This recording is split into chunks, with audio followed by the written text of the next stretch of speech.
I was heading home from work when a truck's headlights blinded me. When I opened my eyes, I was in another world, in someone else's body. Well, not exactly someone else. His name was Linbo too, same as mine. The old me had a simple life and a 1 million yuan mortgage. The new me? I was the son of a once rich family. Sounds great, right? Not really. My father, old Lin, got rich fast but wasn't smart with money. He raised me spoiled, and we burned through most of it. Then an old friend talked him into investing in a tourist resort called the Shuling Secret Realm. The friend said it would be like a mini version of the famous Shuling Mountain. Build some towers, hire some performers, send buses to pick up tourists. Money would roll in by itself. It didn't work out that way. The project dragged on for years. The main building, Sixian Tower, ate up hundreds of millions, but was never finished. The friend kept asking for more money, and my dad kept borrowing. Then the friend ran off with everything. My dad was left holding all the debt. The scenic area was barely a tenth finished. The shops nobody wanted to rent. The tower looked nice from far away, but was a mess up close. The stress killed him. And me? During my 3 years as young manager Lin, I did almost nothing useful. Just signed papers, went to parties, and wasted time. Now I was broke, deep in debt, and everyone was watching me like I might run away too. A few days before I took over, the old me had tried opening the park. It lasted 3 days before angry reviews shut it down. Tourists called it a construction site pretending to be a scenic area. They weren't wrong. I stood at the gate after refunding the last group of visitors. The place was a disaster. Mud everywhere, blocked toilets, empty buildings with unsealed windows. I owed the bank more than the land was worth. On top of that, there was a shady 2 million yuan private loan, borrowed 2 million, received only 1.8. The interest alone would bury me by June. I was about to lose hope when something strange happened. A tune played in my head, and a bright grassland appeared before my eyes, like an old computer screen. A gray dialog box popped up. Congratulations. You have activated the 5A Secret Realm Management System. It looked ancient, like something from Windows XP. But I wasn't going to complain. Then came a warning. Once I activated it, I could never sell the scenic area. I almost laughed. Sell it. Even if I sold every brick, I'd still owe money. There was nothing to lose. In this new world, the tourism industry was still basic, mostly natural views and old buildings. Modern attractions barely existed. Short video platforms were just getting started. Back in my old life, I had worked in media, filming, editing, live streaming, running a travel account. I had seen how these things could blow up. Here, the whole field was wide open. I had the knowledge. I had the system. If I didn't make this work, nobody would. I pressed confirm. The system finished scanning in 10 minutes and showed me my stats. It was brutal. My reputation was -99, basically the worst in the country. Revenue was negative. I had half an attraction, 0 equipment, 0 system coins, and a rating of half a star out of 5. 1 positive review out of 21, and that one only gave 5 stars so more people would see how awful the place was. The reviews were painful to read. People said they got tricked into coming here instead of the real Shuling Mountain. One person almost fell into an open manhole covered with a loose board. The place was a death trap. Then the system hit me with one more line. Congratulations. You have surpassed 99.9% of tourist spots nationwide to become the lowest rated one in the country. Thanks for that. But because I was so terrible, the system gave me a pity gift, a care package. Inside were 2 things, an intermediate employee recruitment ticket and an attraction upgrade trial card. Not much, but better than nothing. After I opened the package, the system upgraded itself. The old Windows XP look turned into a smooth ink painting style with a bird's eye view of my scenic area as the background. Icons appeared on the screen. Map and Recruit were glowing, waiting for me to tap them. 2 others, Shop and Investment, were grayed out. I needed positive reputation and money to unlock those, both of which I had none of. I opened the map. The whole area covered about 80 square kilometers, but less than 1% was developed. There were 3 zones, Winxian Town at the entrance, Sixian Tower on the hill, and a huge stretch of empty mountain behind everything. Winxian Town was supposed to have shops and live shows. Sixian Tower was meant to be a hotel and resort. The mountains were planned for ancient-style buildings and thrill rides. The whole thing was themed around 3 stages: Path to Immortality, Gate of Immortality, and Realm of Immortality. Tickets were only 39.9 yuan, but the real money was supposed to come from spending inside. Great plan. Too bad almost none of it existed. I had to choose which area to upgrade first. Wenxian Town was small and almost finished. Without the trial card, it would need 10,000 reputation points in 5 days. Xixian Tower would need 60,000 points in a whole month. The trial card dropped both to 0. I picked Wenxian Town without hesitating. It was the first thing visitors saw, the face of the whole place. And the drain accident happened there. I needed it fixed before anything else. The commercial buildings had to be ready so I could bring in investors and start earning something. Xixian Tower looked decent enough from a distance. It could wait. I used the upgrade card. A light fog rolled over the town on the map, and a message appeared. Standard upgrade to Grade C, completion in 5 days. There was a custom upgrade option too, but that needed materials and reputation points I didn't have. The highest possible grade was SSS, Creation Class Secret Scenic Spot. The system loved dramatic names. I checked my phone. March 19th. If the upgrade finished on time, I could do a trial run before the Qingming Festival holiday and officially open before May Day. That would let me catch some of the tourists heading to Shuling Mountain. It was a tight schedule. I still needed to plan attractions, hire staff, and set up business deals. I looked at my one recruitment ticket and sighed. One person for an 80 square kilometer scenic area. Not exactly an army, but I wasn't going to waste time complaining. I picked a spot right in front of Xixian Tower, the place where I first woke up in this world. Had to be lucky, right? I used the ticket. It appeared in front of me, glowing, burning from the bottom up like a paper charm. Then the sky went dark. Clouds rushed in from every direction. Thunder shook the ground, and a golden light ripped through the sky. I stood there staring. What kind of employee needs an entrance like this? A figure appeared in the crack of light and started falling straight down toward me. The figure slammed into the plaza right in front of Xixian Tower. Stone tiles shattered, dust went everywhere, and a 5-meter crater opened up in the ground. My first thought, that plaza cost 800 yuan per square meter. Then a broken sword came flying down from the sky, heading straight for me. At the last second it swerved, stabbed into the ground at my feet, and just stood there vibrating. I nearly had a heart attack. I yelled at the system, "Are you trying to kill me?" He hasn't even started working and he's already wrecking the place. The system told me not to worry. Nothing in the scenic area could hurt me, and all repairs would be handled automatically. Then it added a cute emoji, as if that would make me feel better. I looked into the crater, and an information panel popped up in front of my eyes. His name was Yi Xingtian. Profession, sword cultivator. Level, golden core, but suppressed down to chi refining because my scenic area was only level 1. He could fly on swords and use something called the primordial sword technique. Salary, 40 yuan a day. A cultivator. An actual cultivator. From another world.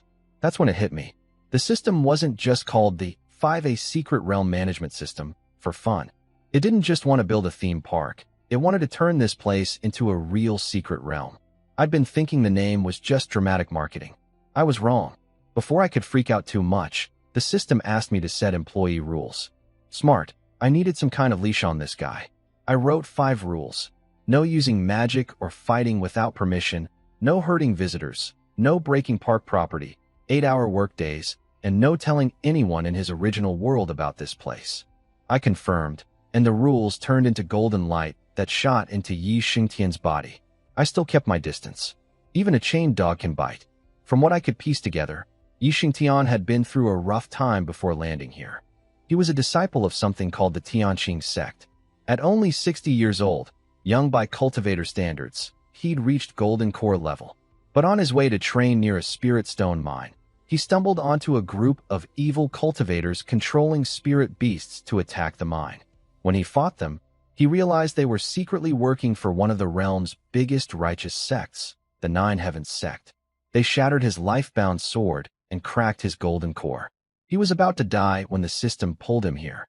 Now he was lying in a crater, badly hurt, waking up in a strange place with rules carved into his soul. When he opened his eyes, the first thing he saw was Xixian Tower looming behind me like an ancient palace. Then he looked at me, standing there in my normal clothes, holding up my phone to take a picture. Here's the thing. He couldn't sense any spiritual energy from me at all. In his world, that didn't mean someone was weak. It meant they were so powerful they could hide it completely. He thought I was at least a Tao Lord, some kind of god-level cultivator. He also noticed the spiritual energy in my scenic area was 5 times thicker than in his own world. His wounds were already starting to heal just from being here. That convinced him even more that I was some kind of ancient master. He dragged himself up, gripping his broken sword, and bowed deeply. Junior Yi Xingtian of the Tianqing sect, thanks, Senior, for saving my life. May I know your title, Senior? I will repay this kindness with all my heart. I just stood there. Title? I was a broke guy running a failed tourist trap. I had no title, no cultivation, no spiritual energy. I was just a normal person holding a phone. And now I had to figure out how to boss around a sword-wielding cultivator from another dimension. I decided to play it straight. No fake titles, no pretending to be something I wasn't. I'm just a mortal, I told him. Call me Brother Bo or Boss. Yi Xingtian looked confused for a second, then bowed again. I could tell he didn't believe me. He thought I was some hidden master pretending to be ordinary. Fine, let him think what he wanted. I asked him what he thought of this place. He went quiet, studying the empty buildings and the overgrown land. I could almost see the gears turning in his head. Meanwhile, I was doing my own thinking about his face. The guy was genuinely impressive looking. Sharp features, calm energy, and even covered in dirt and blood. He looked like a hero out of a painting. In my old life, I'd worked in short video content long enough to know a face like that could go viral overnight. There have been cases where a single attractive person made an entire tourist spot famous. And this guy wasn't just handsome. He could actually use a sword. I checked the reputation formula with the system. It turned out reputation depended on popularity, visitor count, and negative reviews. Popularity came from the number of new people who learned about the scenic area.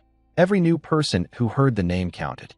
And if that person already had fame or special abilities, they were worth even more. The system clearly didn't understand how the internet worked yet. It was still thinking small. But I knew, if I could put a real sword cultivator on camera, the views would be insane. Then another thought hit me. The investment function said I could attract business partners from specific worlds. I asked the system, could I bring investors from Yi Xingtian's cultivation world? Yes, I could. My hands were shaking. I had to force myself to stay calm. Think about it. Other scenic spots hire actors to dress up in costumes. Mine could have real cultivators running real shops. If a cultivation sect moved in, they'd bring income, save me from hiring fake performers, and make the whole place feel authentic. I might even be able to charge them rent. Now I just needed a way in. And I didn't even have to try hard, because Yi Xingtian did the work for me. He asked if I was planning to restore the secret realm. I nodded and gave him a story. Years of reading fantasy novels on the subway finally paying off. I told him this world was called Blue Star, and that I had opened a gateway here for ordinary people to enter and explore. I had my own methods for restoring the realm. I watched his face carefully. He bought it completely. In fact, he took it even further than I expected. In his world, spiritual energy had been fading for centuries. Mortals had nearly been wiped out in an ancient war. Some sects had even forced mortals into service with fake spiritual roots. To him, my plan to bring ordinary people into the realm made deep, cosmic sense. He bowed and swore to serve me faithfully every day. I was about to ask him more about his sect, laying groundwork for future business deals, when he suddenly dropped to his knees. Senior, please help my sect, he told me everything. Before arriving here, he discovered that the Nine Heavens sect, one of the 3 biggest righteous sects in his world, was secretly attacking his Tianqing sect's spirit stone mine. They tried to kill him to keep it quiet. Now he was safe, but his sect was in danger. His junior brothers and sisters would struggle without that mine. He asked if his sect could come work for me. More hands for the scenic area, and in return, a safe place for his people. I frowned. I wasn't against it, but I needed to be careful. If the Nine Heavens sect was that powerful, getting involved could bring trouble to my doorstep. Why are they targeting your sect so hard? I asked. His face went pale. Personal matters. Did your sect cancel a marriage arrangement with them? The words came out before I could stop them. It was such a classic storyline. Broken engagement, powerful enemy, young genius seeking revenge. I'd read this plot 100 times. And that made me nervous. Because if Yi Xingtian was some kind of chosen hero of destiny, things could get very complicated very fast. Caution, Always caution. That's rule number 1 for anyone who's been dropped into another world. Yi Xingtian explained everything. The Nine Heavens sect had proposed a marriage between their disciple and his junior sister 2 years ago. But it was never about the marriage. They wanted the Tianqing sect's treasured artifact. His sect refused, and ever since, the Nine Heavens sect had been making their lives miserable. Now they'd gone as far as stealing the sect's spirit stone mine. I nodded. This wasn't some destined hero with a broken engagement. Just a decent sect getting bullied by a bigger one that I could work with. He asked if his fellow disciples could come work here too. The shops weren't even repaired yet, and the recruitment function was still locked, so I couldn't promise anything concrete. I told him to let his people watch for unusual signs in their world. When the time came, they'd get their chance. I set a limit. No more than 10 people could know about this place. Then the system chimed in. 10 minutes until end of work hours. Overtime requires double pay. I almost laughed. The system followed labor laws better than my old company ever did. Since there was nothing urgent, I let him go. A small jade badge appeared in my hand, with Yi Xingtian's portrait on it. The system said I could use it to contact him and pay his wages. I owed him for 2 hours of work, 10 coins total. My system account was empty, so I paid out of pocket. 10 yuan. The coins turned into golden energy and merged into the badge. I handed it over and reminded him to keep it safe, find quiet places before his shifts so no one noticed him disappearing, and watch for the badge's signal when it was time to come back. He took it with both hands. Then something strange happened. The moment he touched the badge, warmth spread through his body. He gasped and grabbed it tighter. I could see him struggling to contain some kind of reaction. He quickly drew symbols in the air to seal half the energy inside. Boss, is this my pay? Yes. Do your job well, and there'll be more. He looked at me like I'd just handed him the most precious thing in the universe. I had no idea why. It was 10 yuan. Later I figured out what had happened, though not from asking him directly. I couldn't bring myself to ask. From the way he reacted, the energy in those coins was something called faith energy. In his world, faith energy was nearly extinct. No one had ascended to immortality in 1,000 years because of it. His own sect's greatest treasure was just a small piece of stone left behind by someone who ascended long ago, and even that was what the Nine Heavens sect was really after. And here I was, accidentally paying him in the stuff. 10 yuan's worth, apparently several times stronger than what was in that ancient stone. He bowed so deep I thought he'd hit the ground. Swore eternal loyalty. Called me senior again. The whole thing. I kept a calm face and told him he could go. Inside, I was completely confused, but also a little pleased. After the system sent him back to his world, I stood there alone and sighed. Must be nice. Some employees get to go home. The boss has to keep working, but his visit had given me a clear direction. Competing with the real Shuling Mountain on natural scenery was pointless. My hills were flatter, my water dirtier, my trees shorter. I needed a different angle. Cultural experience. Fantasy tourism. I'd blend real cultivation elements with local ethnic culture and traditional performances. A fantasy-themed resort where the cultivators weren't actors in costumes. They were the real thing. I started making a to-do list in my head. Film short videos to promote the place. I needed a script, a storyboard, and equipment. Figure out why money was so valuable to cultivators so I could negotiate better deals. Write proper business rules for cultivator investors. Design activities and performances for visitors. Plenty to do, but busy meant progress. I was heading back inside when I heard someone crying for help near the Wenxian town construction site. I found an old man, maybe 70 or 80, lying in the grass clutching a fishing rod, a little basket of fish beside him. He looked terrified. Boss, there's a ghost in the scenic area. A ghost? I blinked. He must have seen Yi Xingtian falling from the sky or disappearing into thin air. I was the only worker here, and this old man was apparently the only other person around. It's not a ghost, I told him. From now on, our scenic area has an immortal. He stared at me like I'd lost my mind. I didn't see any of this myself, but I pieced it together later from what Yi Xingtian told me. When he returned to his world, he appeared right where he'd vanished. 3 sword strikes came at him immediately, foundation stage cultivators who'd been waiting to finish him off. But the spiritual energy he'd absorbed in my scenic area had partly healed him. He was stronger than they expected. He dodged their attacks, gathered power into his broken sword, and unleashed a blast of sword energy that stunned all 3 of them. Then he aimed a strike into the forest behind them, right at a hidden enemy. A middle-aged man named Yuan Tao, a mid-stage golden core cultivator from the Nine Heavens sect, had been lurking there. Their attacks collided, shaking the whole mountain. In the chaos, Yi Xingtian ran. Yuan Tao didn't chase him. He didn't think one escaped disciple mattered. He killed his own 3 subordinates to cover up evidence, making everything look like the work of wild beasts or dark cultivators. A small sect like Tianqing had no power to accuse the mighty Nine Heavens sect anyway. Yi Xingtian fled straight back to his sect. What he found wasn't good. Outer disciples were already packing up and leaving. The spirit mine was gone, and without it, the sect couldn't even provide the basic monthly spirit stone each disciple needed. People were abandoning ship. He rushed to the sect leader, Master Xiaoyu, who nearly collapsed with relief when he saw him alive.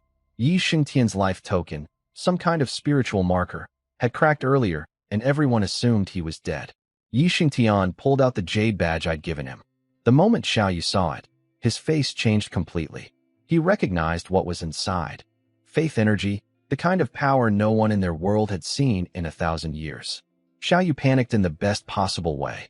He told Yi Xingtian to hide underground in the sect's sealed treasure vault and not let a single trace of the badge's energy leak out.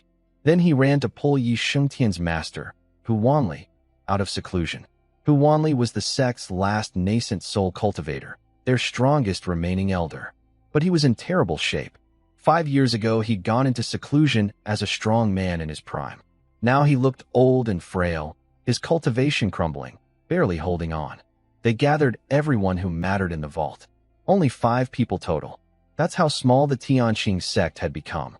Hu Wanli spoke first, making everyone promise that whatever this treasure was, it belonged to Yi Xingtian alone. No one was to pressure him into giving it up for the sect.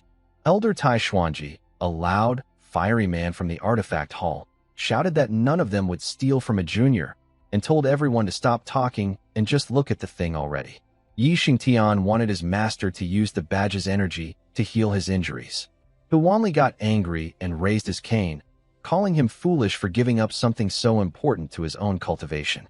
Then Yi Xingtian said the words that changed everything. If it's useful, I can earn more of it. The room went silent. Not just me. Our whole sect can earn it too. Hu Wanli raised his cane to hit him for not saying this sooner. But the blow never came. When Yi Xingtian opened his eyes, his master was standing there leaning on his cane, tears running down his face. For hundreds of years, the old man had carried the weight of the sect on his back, terrified that its legacy would die with him. Now, because I'd paid a sword cultivator 10 yuan for 2 hours of work, an entire sect had found hope again. I still wasn't sure what I'd gotten myself into, but I was starting to think those 10 yuan might have been the best investment I'd ever made. At 2 in the morning, the system woke me up. I'd gained 210 reputation points overnight, pushing me from -99 to +66. The points came from the cultivation world. Every person who learned about the scenic area added reputation based on their cultivation level. Foundation stage cultivators were worth 20 points each, golden core worth 30, nascent soul worth 40. Yi Xingtian must have told his sect leaders, and those few powerful people were enough to flip my score. The system also unlocked an achievement called Cross-Realm Player and gave me a reputation horn, a one-time item to promote the scenic area in a chosen realm. Then it casually mentioned that when my reputation hit 1 billion, I could open a visitor center directly in another world. 1 billion. In the middle of the night. Thanks for that, system. I pushed that thought aside and focused on what mattered. Morning came fast. At 8:30 sharp, Yi Xingtian showed up for work. He ran into Uncle Zhang at the gate, an old man in his 70s who'd been the gatekeeper since my father's days. Uncle Zhang's son had died in my father's mine years ago, and my father had promised to look after the family ever since. Now Uncle Zhang mostly fished and swept the entrance. When he saw Yi Xingtian appear out of thin air, he nearly had a heart attack. I calmed him down and told him to put up the "closed for now" sign. Yi Xingtian arrived wearing a golden crown, a crimson robe covered in mystical patterns, shining boots, and a belt decorated with symbols of mountains and rivers. He looked like a god descending from heaven. It was almost blinding. He noticed my expression, got embarrassed, and stuffed everything into a small bag at his waist. A Chinquan bag, basically a magic storage pouch. I wanted one so badly I could taste it, but I kept my face calm. I asked him to show me his sword technique. He drew a plain sword, made one quick motion, and sheathed it. A stone 2 meters wide split with a thin line, not completely broken, just barely held together. It was impressive control, especially since the system had suppressed him down to chi refining level. But it was one move. Just one. That's it, I said. His face felt like I'd stepped on his heart. He explained that his whole philosophy was defeating enemies with a single strike. I understood the idea, but it was terrible for video content. One move doesn't fill a 3-minute clip, so I made something up. I told him that to master one sword, he needed to understand 10,000 swords first. I quoted the Tao Te Ching, the way gives birth to one gives birth to two, and said I'd show him a few techniques to get started. Really, I was just remembering things I'd seen while filming at Wudong and Ame in my old life. But Yi Xingtian treated every word like scripture. He started practicing immediately, blending what I described with what he already knew, getting more absorbed by the minute. I left him to it and went to eat instant noodles. While eating, I scrolled through my phone. The original Lin Bo's contact list was depressing, dozens of outgoing calls, almost none returned. I deleted most of them. One message caught my eye, though. It was from 2 months ago, from a man named Lee Mo. Lee Mo was a film director, or used to be. Years ago, my father had invested in his movie and gotten the original Lin Bo a small role. The movie flopped, and the original Lin Bo blocked him in anger. But Lee Mo had kept sending New Year's greetings to my father every year. His message said he'd heard about my father's death and offered to help if I needed anything. He was filming nearby for the next 6 months. I typed a short reply. He called back instantly. "Where are you? Don't do anything foolish." He thought I was in trouble. I tried to explain I was fine, but he didn't listen. An hour later, a pickup truck pulled up to the gate. A tall guy in work clothes jumped out carrying a bag of beef noodles, smoked bamboo shoots, red chili oil, extra beef. "Still hot. Eat first," he said. "When life doesn't go your way, a hot meal always helps." I squatted down and ate every last bamboo shoot. Then I asked him for a favor. Could he help me film a promotional video? I didn't have money to pay him. He didn't even blink. "I've got my gear in the car. Let's go." I led him through the construction zone, past loose rocks and open manholes, all the way to the plaza in front of Sixian Tower.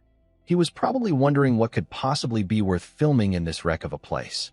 Then he looked up and saw Yi Xingtian. Liamo froze. His hands moved on instinct. Camera up, lens focused. Through the viewfinder, a man in plain robes was practicing sword forms among the ruins. Each strike was faster than the last.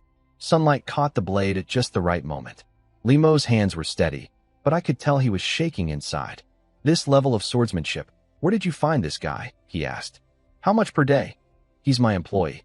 Not for hire. We filmed all day." Yi Xingtian repeated every move as many times as we asked, never complaining once.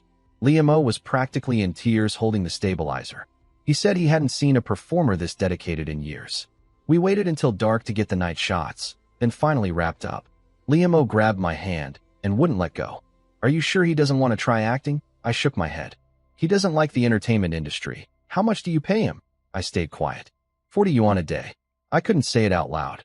Limo handed me a business card and told me if the scenic area didn't work out, I could always be a talent agent. I told him if he brought his film crew to shoot at my scenic area someday, I'd consider it. He laughed. "With that attitude, I'm relieved." "Keep it up." He drove off to edit the video overnight. Said it would be ready by tomorrow. I watched his taillights disappear down the road. One real friend was worth more than 100 fake ones.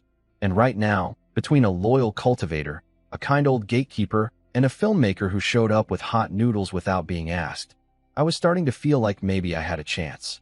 When Yi Xingtian finished filming, the system told me he'd worked 2 extra hours. That meant overtime pay, double rate. His total for the day came to 60 yuan. My system actually followed labor laws. Every company I'd ever worked for could learn something from it. I pulled a 50 and a 10 from my wallet, pressed them to his jade badge, and watched the money turn into golden energy. I really wished the system account had funds so I wouldn't have to pay out of pocket. Yi Xingtian's eyes went wide when he felt the energy flow in. 6 times more than yesterday. I could practically see the gears turning in his head. He wanted more overtime. When I told him to take a few days off while Winxian Town was being repaired, he looked devastated. I can work every day? No need to clock out. I smiled. This kid had no idea what real busy looked like. I told him it would get intense later and he'd need his rest. Before he left, I gave him 2 printed booklets and a shopping list. The booklets were rules, one for employees, one about investment details. I'd stayed up most of the night writing them. Anyone from his sect who wanted to work here or invest had to understand every word. I made sure he knew I was serious about consequences. I also asked him to buy some supplies from his world using the list I prepared. After he left, I finally asked the system the question that had been bugging me. Why does he get so excited over 60 yuan? The answer was simple and beautiful. The currency in my world contained faith energy, the same legendary power cultivators needed to ascend. People's desire for money had soaked the bills and coins with it. Every yuan I paid him was basically a cultivation treasure. I almost laughed, and then I almost kicked myself. The deposit I'd written in the investment booklet was way too low. I'd ask for more next time. I checked the countdown for Wenxian Town, 20 hours left. I had about 100,000 yuan in my bank account. Hopefully that would last until the scenic area officially opened. As for what happened on Yixingtian's side, I found out later. He went back to his sect's underground vault and showed the elders his badge. The old master, Hu Wanli, the last nascent soul cultivator of the Tianqing sect, touched the badge and asked if they could really enter the secret realm. Yixingtian confirmed it and explained the conditions: the soul contract, the cultivation suppression, the limit on how many people could know. Hu Wanli took it seriously. He understood the risks. A contract sealed on the soul could be dangerous if I'd hidden any traps. But his own situation was dire. Without treatment, his cultivation would collapse to golden core within 3 months, and after that, he'd die. He volunteered to go first as a scout, along with Elder Gao Mingfeng, a foundation establishment cultivator over 160 years old who was skilled in formations but running out of lifespan. Then things got complicated.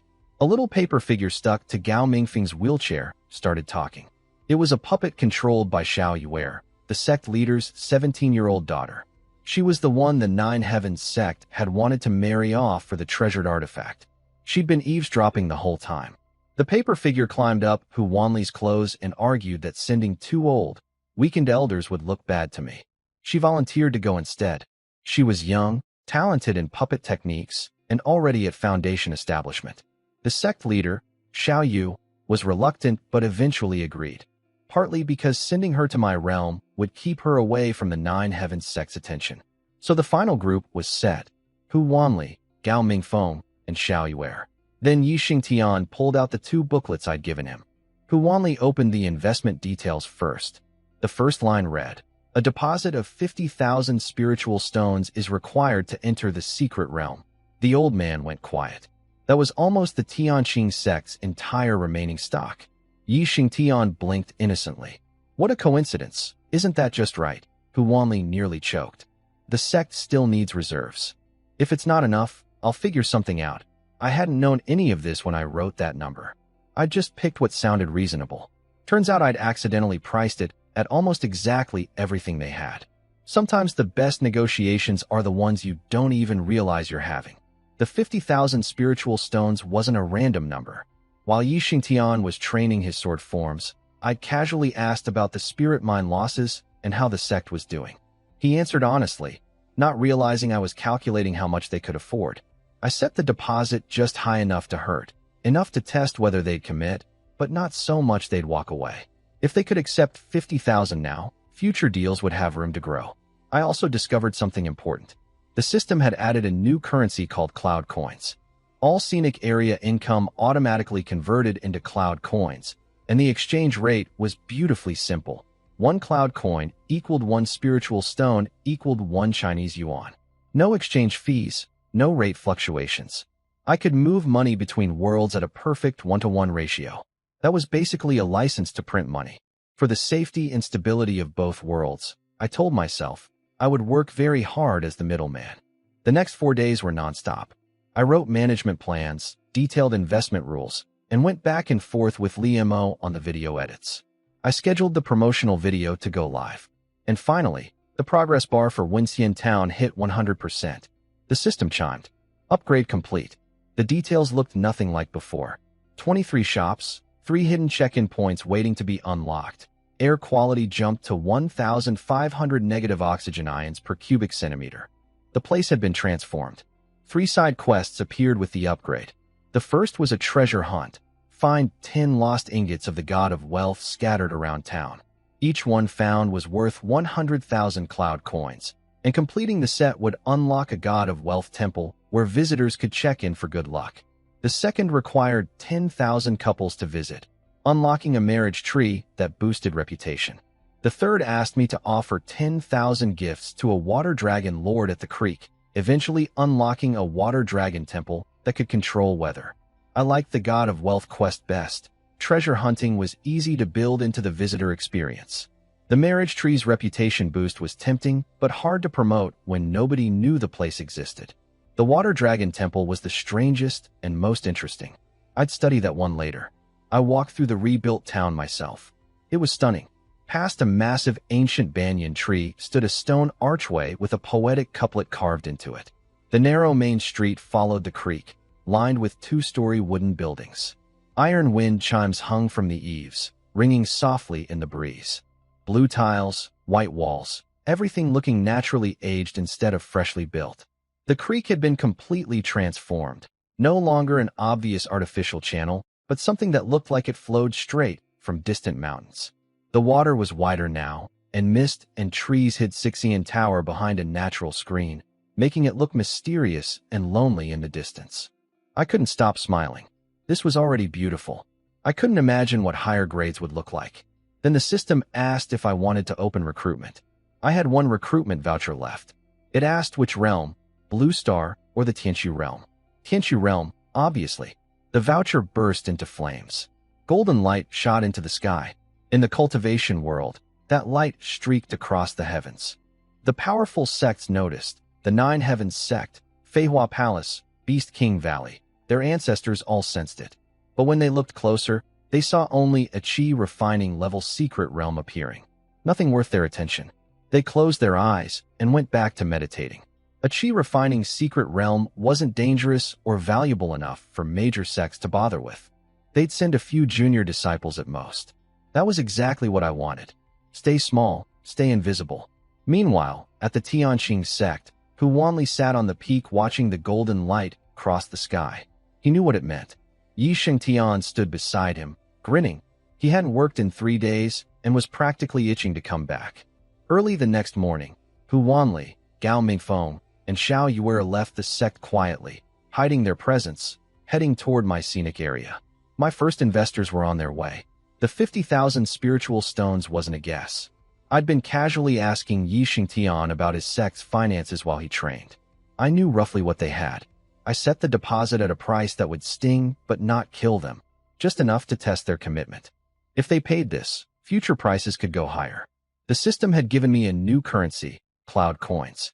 The exchange rate was perfect. 1 cloud coin, 1 spiritual stone, 1 Chinese yuan. No fees, no conversion losses. I could move value between worlds at a flat rate. That was essentially free money waiting to happen. I decided I would be a very dedicated middleman. Those 4 days off were anything but restful. I wrote scenic area management plans, investment rules, and worked with Li Mo on the video. When everything was ready, the Winxian Town progress bar finally hit 100%. The upgrade was incredible. 23 shops, 3 hidden check-in points, and the air quality had jumped massively. 3 side quests appeared. A god of wealth treasure hunt worth huge cloud coins, a marriage tree that boosted reputation when couples visited, and a water dragon temple at the creek with weather-controlling powers. I'd weave the treasure hunt into the visitor experience first, since that was easiest to promote.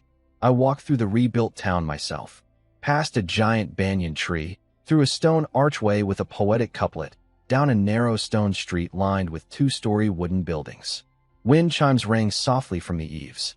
Blue tiles, white walls, mist drifting off the creek. The artificial river now looked completely natural, and Sixian Tower was hidden behind trees and fog like some lonely immortal palace. It was beautiful. Then the system asked if I wanted to recruit from the Tianqu realm. I said yes. The recruitment voucher burst into golden light that shot into the sky of the cultivation world. The major sects noticed and didn't care. A chi refining level secret realm wasn't worth their time. They'd send a few juniors at most. That was perfect. I didn't want attention from the powerful ones yet. At Tianqing's sect, Hu Wanli saw the golden light and knew it was time. He set out with Gao Mingfeng and Xiao Yuer. What none of them noticed was a bug. A wandering cultivator named Wang Ban, 100 years old, foundation establishment, and too poor to pay the entrance fee, had used his family's heirloom talisman to turn himself into a mayfly and hitched a ride on someone's shoe. He slipped inside with the Tianqing group. When the system detected 4 cultivators instead of 3, I frowned. It prepared a sealed signing room where no one could use spiritual sense to spy. Before entering, I checked the group on screen: 1 nascent soul elder, 2 foundation builders, a young girl at early foundation, and 1 unknown foundation cultivator who'd appeared from nowhere. This could be a test, or a threat. I decided to handle it carefully. First, I opened the newly unlocked shop. For categories: decorations, tools, skills, and blind boxes. Most items were basic. The tools were overpriced consumables with side effects. Skills could be given to employees: cooking, performing, punctuality. Nothing I needed urgently, but the blind box was glowing. First 10 draws guaranteed, a high-level item. I bought 100 cheap Lucky Charms, used them all for extra luck, and did a 10 pull. Most results were junk: a courage boost, a sneaky double commission trick, some cloud coin refunds. But the last draw lit up gold.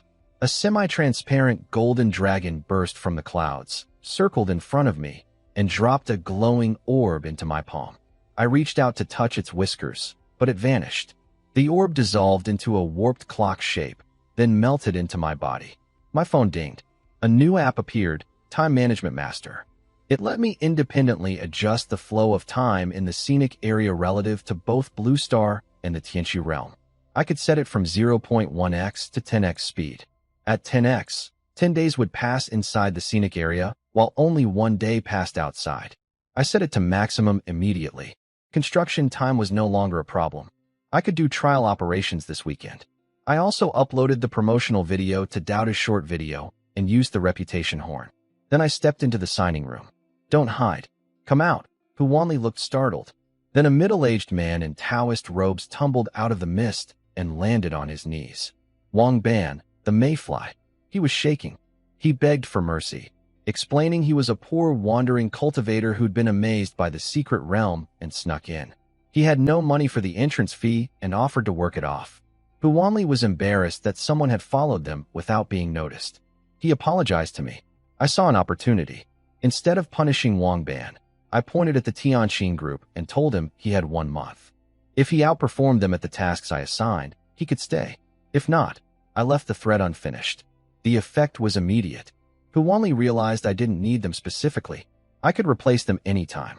Xiao Yuer clenched her jaw, determined to prove herself. Wang Ban was terrified but grateful for the chance. Competition was exactly what I wanted. I opened the investment contract, a spiritual soul contract, and all 4 of them reached in without hesitation. The mist cleared, revealing Winxian town below and Sixian Tower rising behind it. The Tianqing people were stunned. Yi Xingtian had described the place as rundown with 5 times normal spiritual energy. Now a whole town had appeared, and the spiritual energy was 10 times stronger or more. They couldn't imagine what I'd done in just a few days. I walked them through town and told them to pick any shop they liked. Then I explained the business model.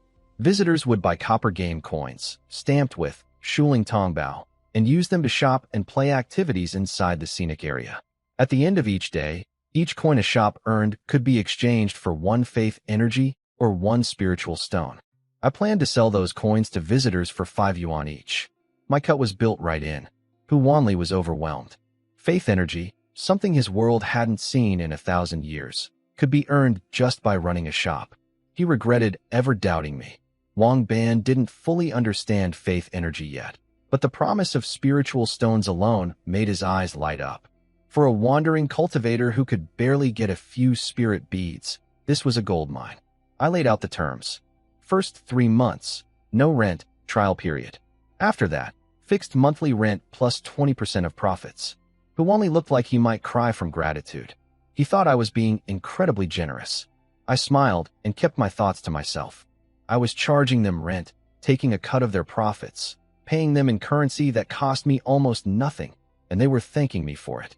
Sometimes the best deals are the ones where everyone thinks they're winning. Hu Wanli agreed to everything. Then he pulled out a square piece of black stone, about 2 feet wide, cold to the touch, so dark it seemed to swallow light. He presented it with both hands and said it was called Mystic Shadow Cold Iron, a treasure material his sect had found 100 years ago. He was offering it as a gift, hoping I'd let the entire Tianqing sect serve me. The system scanned it immediately.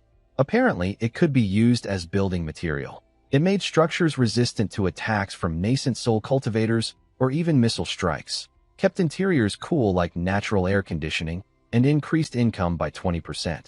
I didn't need missile-proof buildings for a tourist spot, but free air conditioning and a 20% income boost? I'd take that. I planned to use it on Sixian Tower, which I'd manage myself. That extra 20% would go straight into my pocket. I stored the stone in my backpack and told Hu Wanli that I'd need more people and some help with matters in the Tianshu realm. His eyes lit up like I'd promised him the world. He was already imagining his sect's glorious future under my protection. I let them choose shops. Since Hu Wanli had given the gift, I allowed Tianqing's sect to take up to 3. They picked carefully, one near the entrance, one by the river, one at an alley corner. Total rent, 20,000 spirit stones per month after the trial period. They avoided the best locations because they weren't sure they'd have enough stones later. Wang Ban, the mayfly stowaway, picked the cheapest shop in a back alley, 2,000 stones a month. He could barely afford it, but he needed to show loyalty. Everyone got a small jade token as their lease proof and key to enter the secret realm. I told them to think of it this way. Every visitor coming here was an ordinary person seeking immortality. As real cultivators hiding in plain sight, their job was to create experiences that made visitors want to spend copper coins. I'd help with advice and handle the decorations, costs deducted from their deposits. I told Wang Ban he couldn't leave until his debt was paid off. He nearly cried with gratitude. I didn't understand why until I remembered. The spiritual energy inside the scenic area was incredibly dense. In his world, a cultivation cave like this would cost thousands of stones a month and still be impossible to find. I was basically locking him inside a paradise and calling it punishment. The Tianqing people looked at Wang Ban with open envy. Xiao Yuer stepped forward and asked if they could stay too. I said yes. The courtyards behind the shops were available. It would actually make the visitor experience more authentic, having real cultivators living and practicing there. Hu Wanli was almost in tears. He thought I was being impossibly generous. He said he'd go back and bring more disciples, but he worried about leaving the sect undefended. Don't worry. You'll see when you go back, I told him. I also reminded everyone to stop calling me Senior. From now on, it was Boss Lin. By dawn, I was exhausted. I told everyone to handle their own arrangements and went back to my room. I wanted to check how the video was performing. I sat down in a chair. It broke under me with a loud crack. I caught myself just in time. One of the wooden legs almost stabbed me somewhere painful. The system helpfully informed me. Lucky debuff decay countdown, 100 hours. Right. The blind box luck boost had a downside. Bad luck for a few days. Fine. I'd stay in my room and ride it out. With the time manipulation set to 10x, I had plenty of time. I sent Hu Wanli off to go recruit more disciples. He stepped out of the scenic area, used a teleportation spell to get back to his sect, and found Yi Xingtian standing there in the same clothes from an hour ago, still sweating from sword practice. An hour. Hu Wanli had spent an entire night inside the scenic area, but only 1 hour had passed outside. When he realized what had happened, he nearly lost his mind. In his world, only a cultivator who had achieved the legendary Harmony stage could manipulate time. He was now absolutely convinced I was an ancient master beyond anything he'd ever imagined.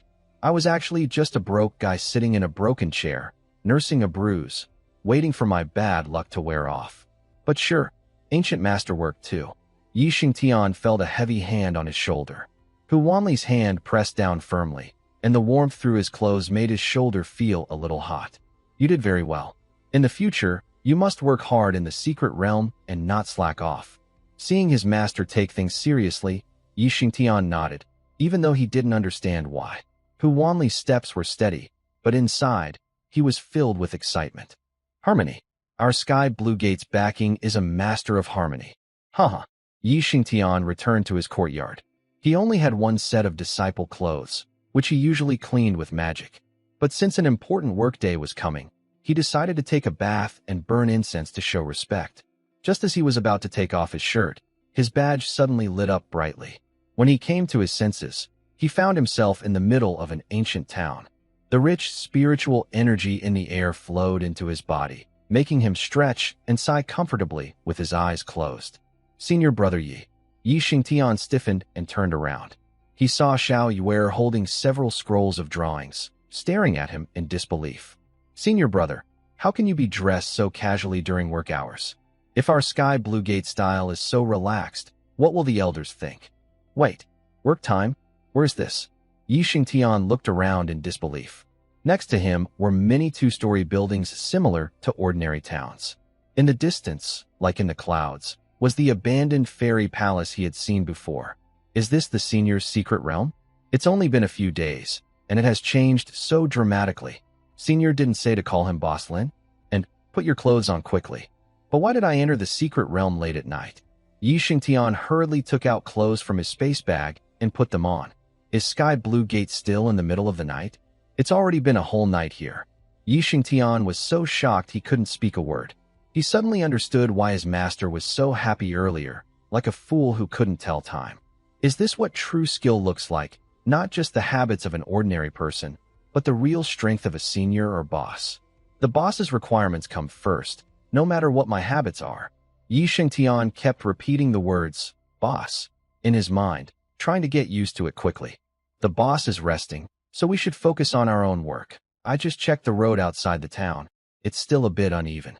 There are some waste piles near the edge of the town. Let's handle them together.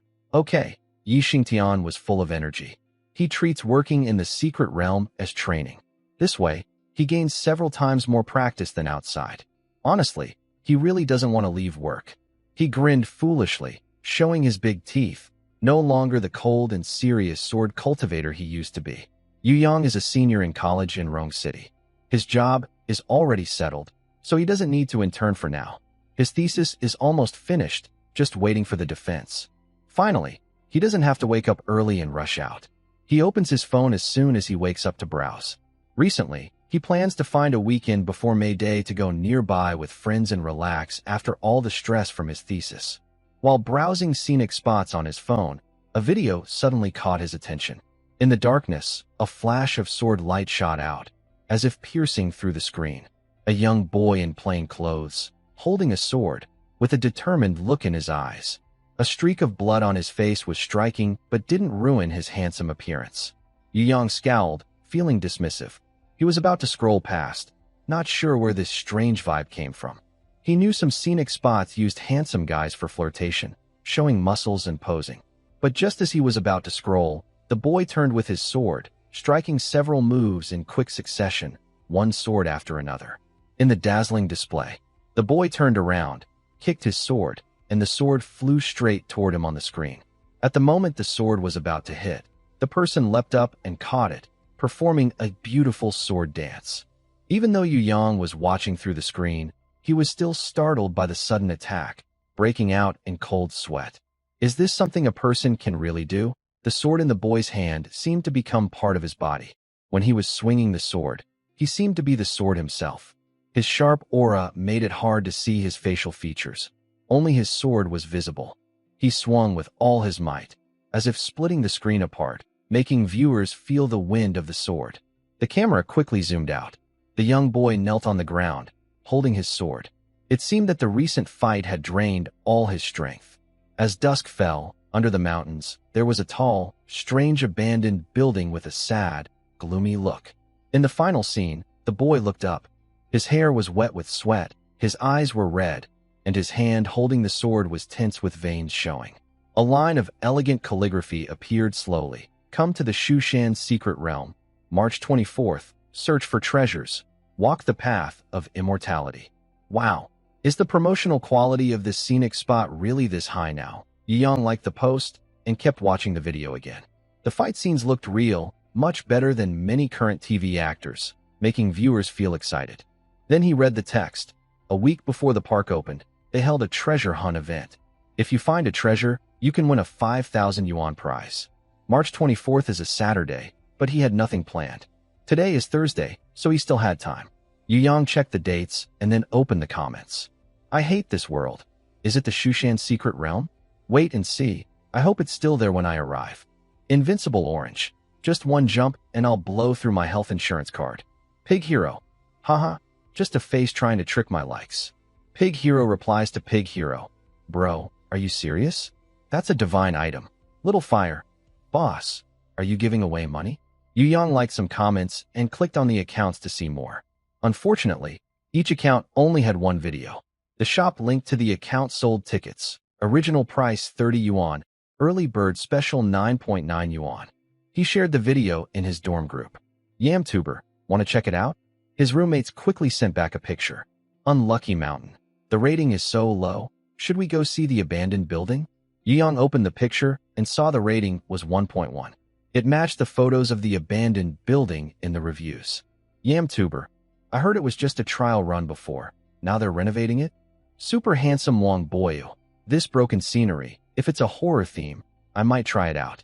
Yamtuber, no, it's a fantasy theme. Super handsome Wong Boyu, that's not promising. Honestly, most places claiming to be fantasy themed are just tricks. Want to be a test subject? Wong Boyu looked it up and recognized the location. It was his hometown. Wong Boyu, I've never heard of this place. The name sounds like a scam targeting Mount Shuling. No one would go there. Yu Yang glanced at his roommate, who was still lying on the bed and texting. He spoke up, but the scenic spot offers money. Dogs wouldn't go, but I will. How much are they offering? Wong Boyu leaned out from the bed. There's an activity to find a treasure, and if you find one, you get 5,000 yuan. That sounds fake. Wong Boyu clicked on the link and started browsing. Early risers, tired of work, took the subway and bus to start their day. The work week was counting down, and their desire to rest grew stronger. A video was precisely recommended to their phones. Because they admired handsome guys and longed for freedom, the video went viral. As the video gained popularity, more comments appeared. Negative reviews also started to show up. Don't go. It's just a commercial ancient town with only a year of history. It's the same everywhere. I'm local. I visited last year when it opened. There's nothing there, and it's remote. Rumor has it the big boss ran away, owes a lot of debt. Who believes they're giving out money? Only fools do. Some travel bloggers, attracted by the traffic, immediately promoted their videos. Wang Lele is out and about. I've bought an early bird ticket. I'll taste the salty and bland flavors for everyone. If you're interested, follow me. I'll live stream the handsome guys and find the treasure.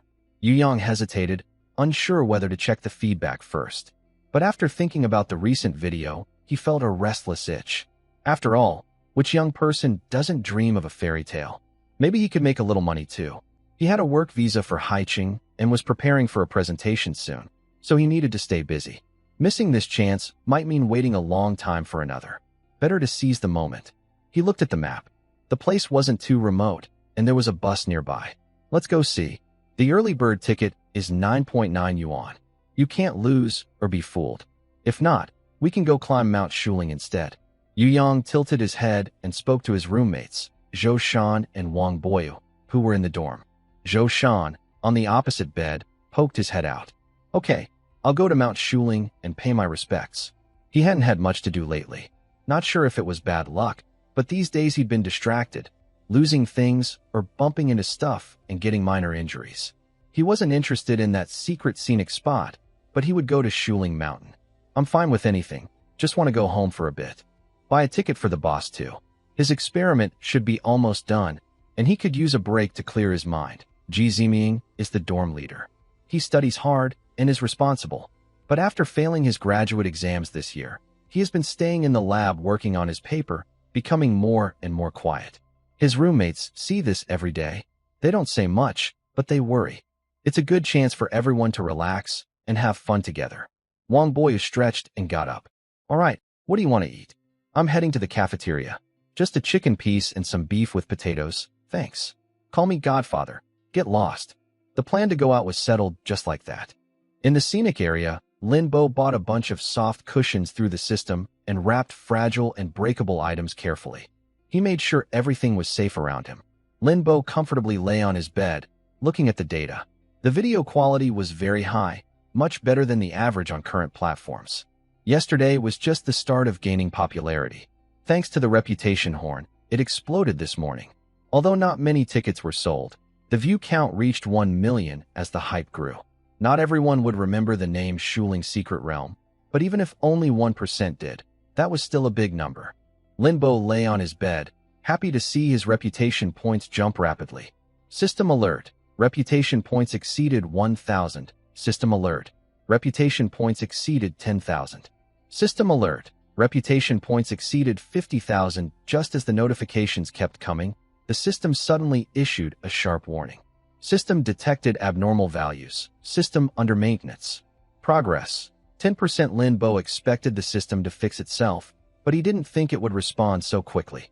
The system probably didn't know about the rollback. When the video views reached 6 million, the system maintenance was complete. Update. The reputation formula has been corrected. Reputation points equals fame points 0.1%. Number of visitors to the scenic area, number of negative reviews, current rating. Because of a system error, the benefits gained are not being reclaimed. The current fame is 50,250. Wow. With the first 1 million views, the income was 50,000, and with the next 5 million views, it's only 250. The system's cut is quite harsh. However, Linbo carefully looked at the formula. It reduced the weight of fame but increased the importance of actual visitors and reviews, which seems fair. He is already satisfied with his current gains. With the system's learning ability, it will eventually find the problem. At least, he managed to make a good profit before the bug gets fixed. The reputation points for the Shaoxi Immortal Tower are now only 9,750 points away. As the video spreads, it should grow a bit more. After that, it will depend on accumulating visitors and positive reviews. Just as he was thinking, his phone suddenly rang. It was Li Mo calling.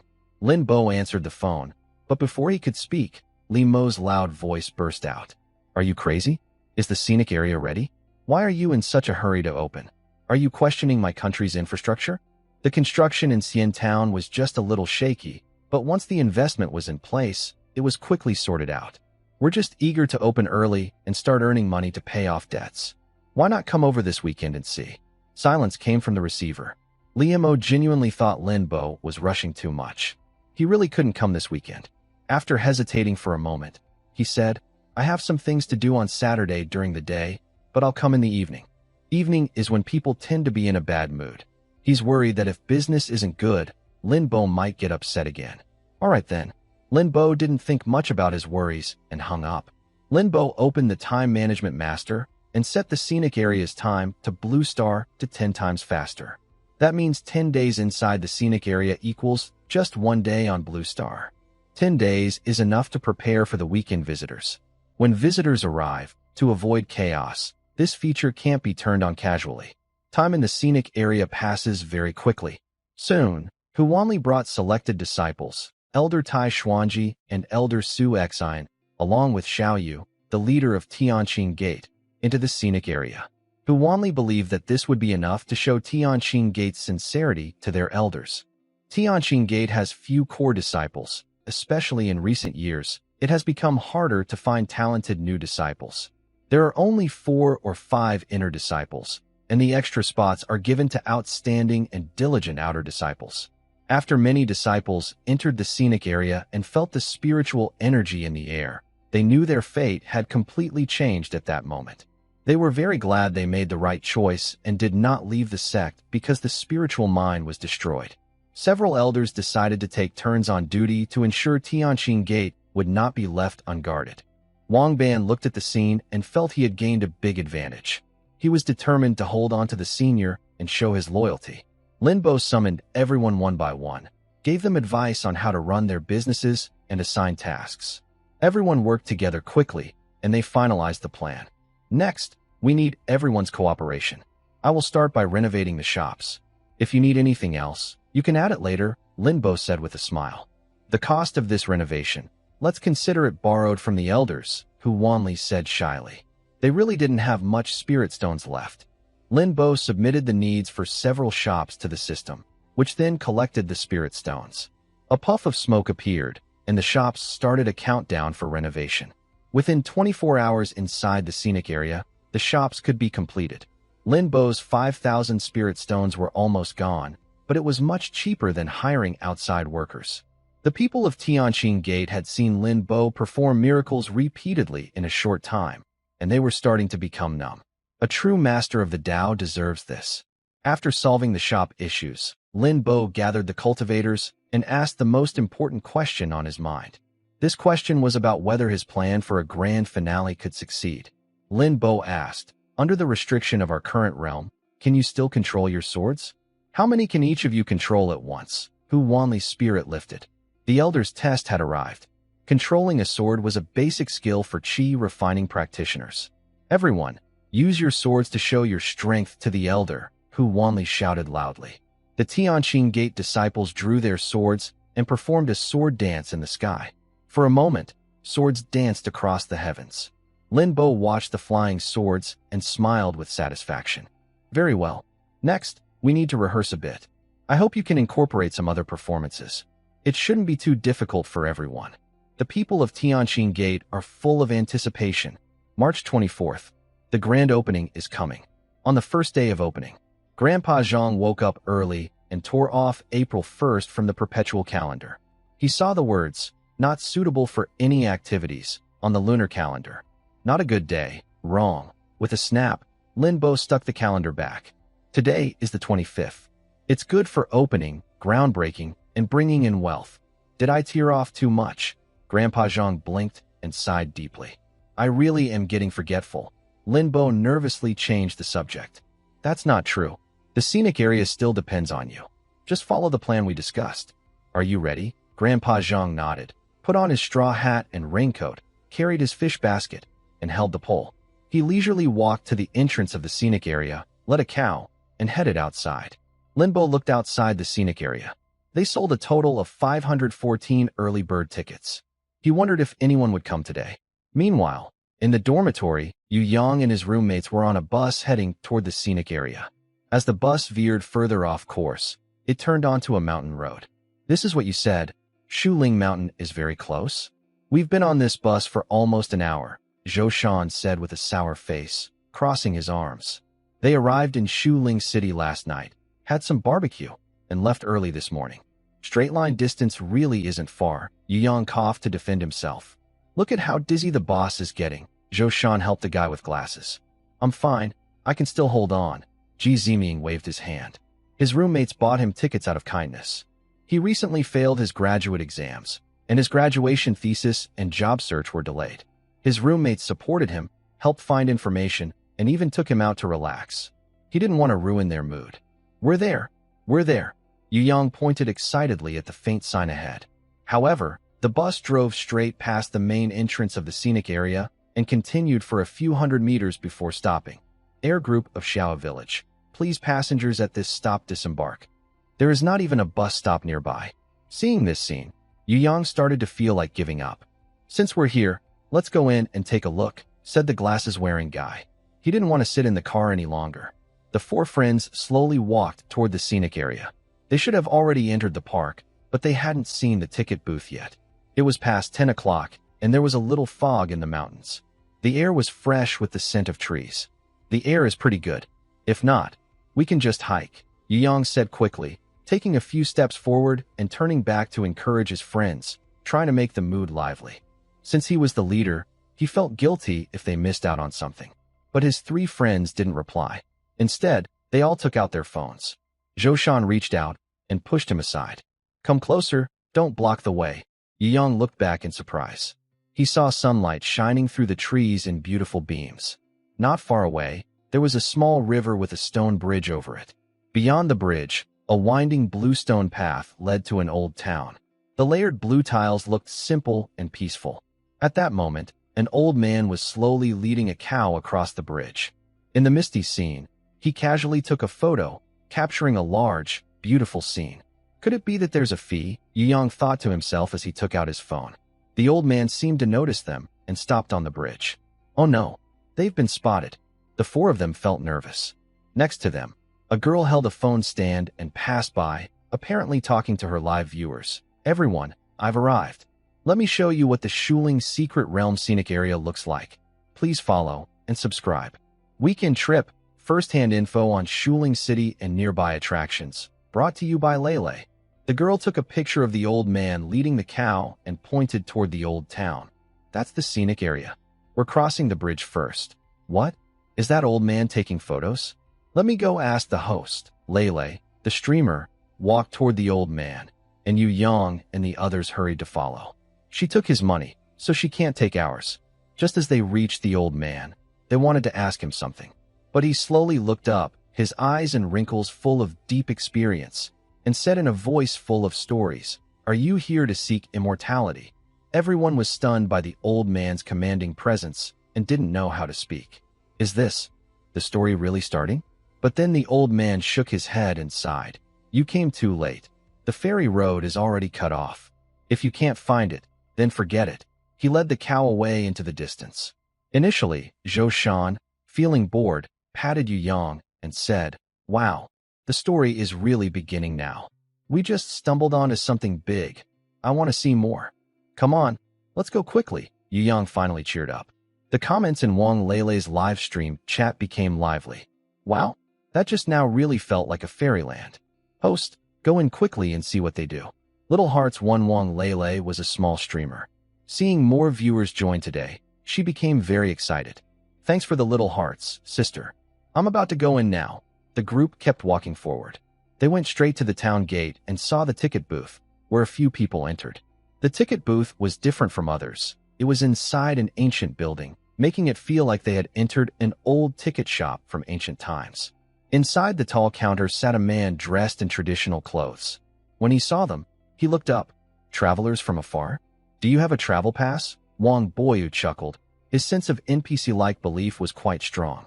He initially thought it would be boring, since in his view, even Mount Shuling was just SOSO. Usually, he just wandered around the foot of the mountain, and this place looked like a fake scenic spot. But as the host, he naturally followed his roommate's wishes. He hadn't expected that after half a year away, the scenic area at home had developed this much. He started to imagine himself in the role, handed over the phone verification code, and spoke in a theatrical tone. "Please, sir, verify it." The person at the counter was Lin Bo. Since he was collecting tickets and verifying them, he couldn't just hand them to the cultivators. He had to do it himself. Lin Bo checked the ticket, then took out a few copper coins that looked like game currency from the counter, placed them on the table, and pushed them forward. "Travelers from afar, you probably don't have much silver on you. Keep these 6 copper coins. If you need more," Lin Bo pointed to the price list beside the counter. "You can exchange for more or earn them in the town of Asking Immortals." The price list was just ordinary rice paper with a few lines written in brush, 5 yuan each. I don't know what the situation is in the scenic area, so a few people decided not to buy anything first. We won't buy game coins right now, but is the activity to find the gold ingots real? Of course. That's a blessing from the god of wealth. If you find one, you'll get a prize. Are there any hints? Walk around the scenic area and don't miss any details. Lin Bo smiled. If there were hints, he would find them himself. Wang Boyu still wanted to talk to Lin Bo about what it means to not see any immortals. But helplessly, Zhou Shan, an impatient person, pulled his roommates and hurriedly left. "Let's go." Into the scenic area. He had been unlucky for so long. It was time to try to get some good luck. The streamer, after receiving some gifts from viewers, exchanged them for 100 yuan worth of copper coins. In front of the camera, he weighed them and looked like a little rich girl. Lele is taking everyone shopping today. Did the streamer just not hear? Go find the gold ingots. Look for special gold ingots in the scenic area.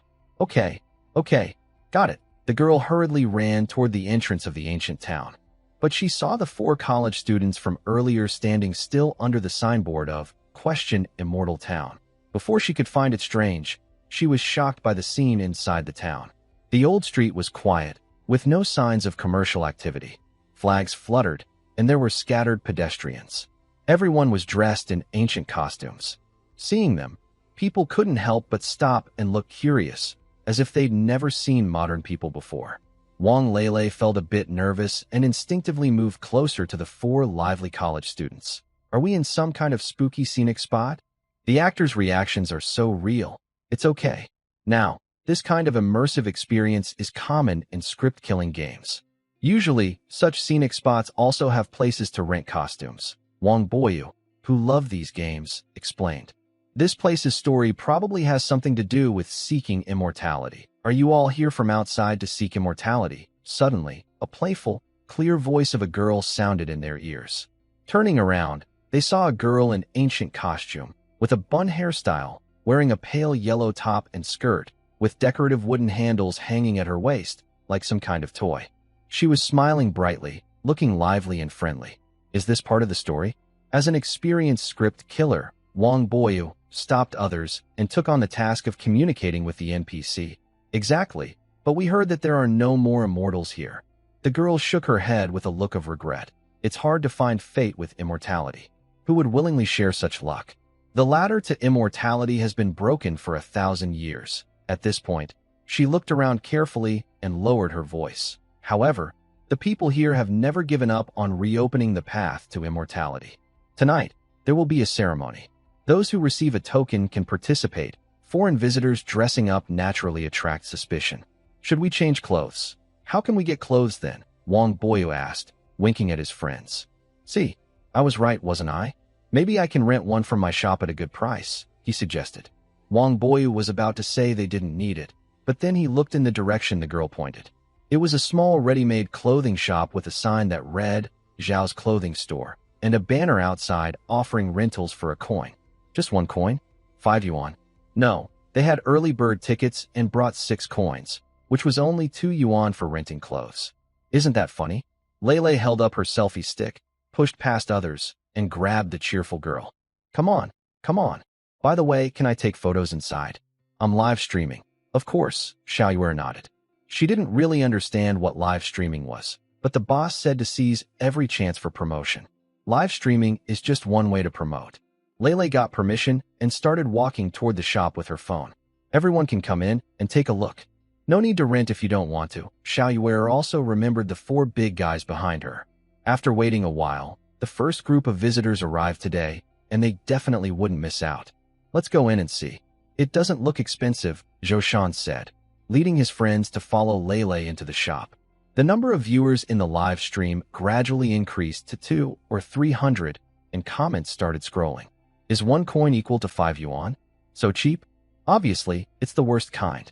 The usual tourist photos at scenic spots. 1 coin is just a gimmick. Better clothes cost more. Plus makeup, probably at least 399 yuan. The scenic spot photography packages are all the same, with boring poses. But the scenery here is pretty, so the photos should turn out nice. The clothes have been worn by many people. The new scenic area should be okay. Lele lifts her phone, finds a good angle, and smiles at the camera. I'll try out some clothes for everyone. See if I make any mistakes, and let you know what the host is wearing. Yuck, too revealing isn't good. Everyone help pick out clothes for the host. Wang Lele turns her phone toward the clothes, and suddenly, the entire live stream is filled with the store's clothing, making it hard to focus. The shop isn't very big, probably about 50 square meters, but it's packed with clothes. Half of the clothes are women's wear, and the other half are men's. From simple cotton and linen styles to fancy palace costumes, from neat short outfits to detailed large-sleeved robes, everything is there. Our second floor has more women's clothes. Girls can go upstairs to choose. The fitting room is upstairs too. Wang Lele touches a bright pink dress nearby. The fabric feels cool and smooth, with beautiful embroidery. It doesn't seem like synthetic material, but more like real silk. She has visited many scenic spots, probably hundreds or even thousands. As a semi-famous beauty blogger, she has taken many travel photos. Who would hang real silk dresses outside a shop like this? How much does this one cost to rent for a day? Lele's voice trembles a little. This one is a bit expensive. Xiaoyue's voice sounds serious. See, I was right. Good quality clothes must be more expensive. All tricks. The online viewers who predicted this get excited immediately. 2 copper coins. Are you sure? Lele can't believe her ears. $10 to rent for a day? Xiaoyue nods.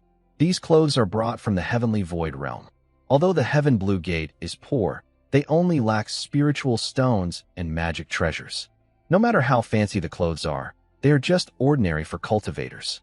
But according to Senior Lin, items brought from the cultivation world can only be used or kept within the scenic area. They can't take them outside, so they have to rent. Otherwise, selling them directly would be fine too. A room full of mortal clothes. Who would think they could exchange for faith or spiritual power? It's unthinkable.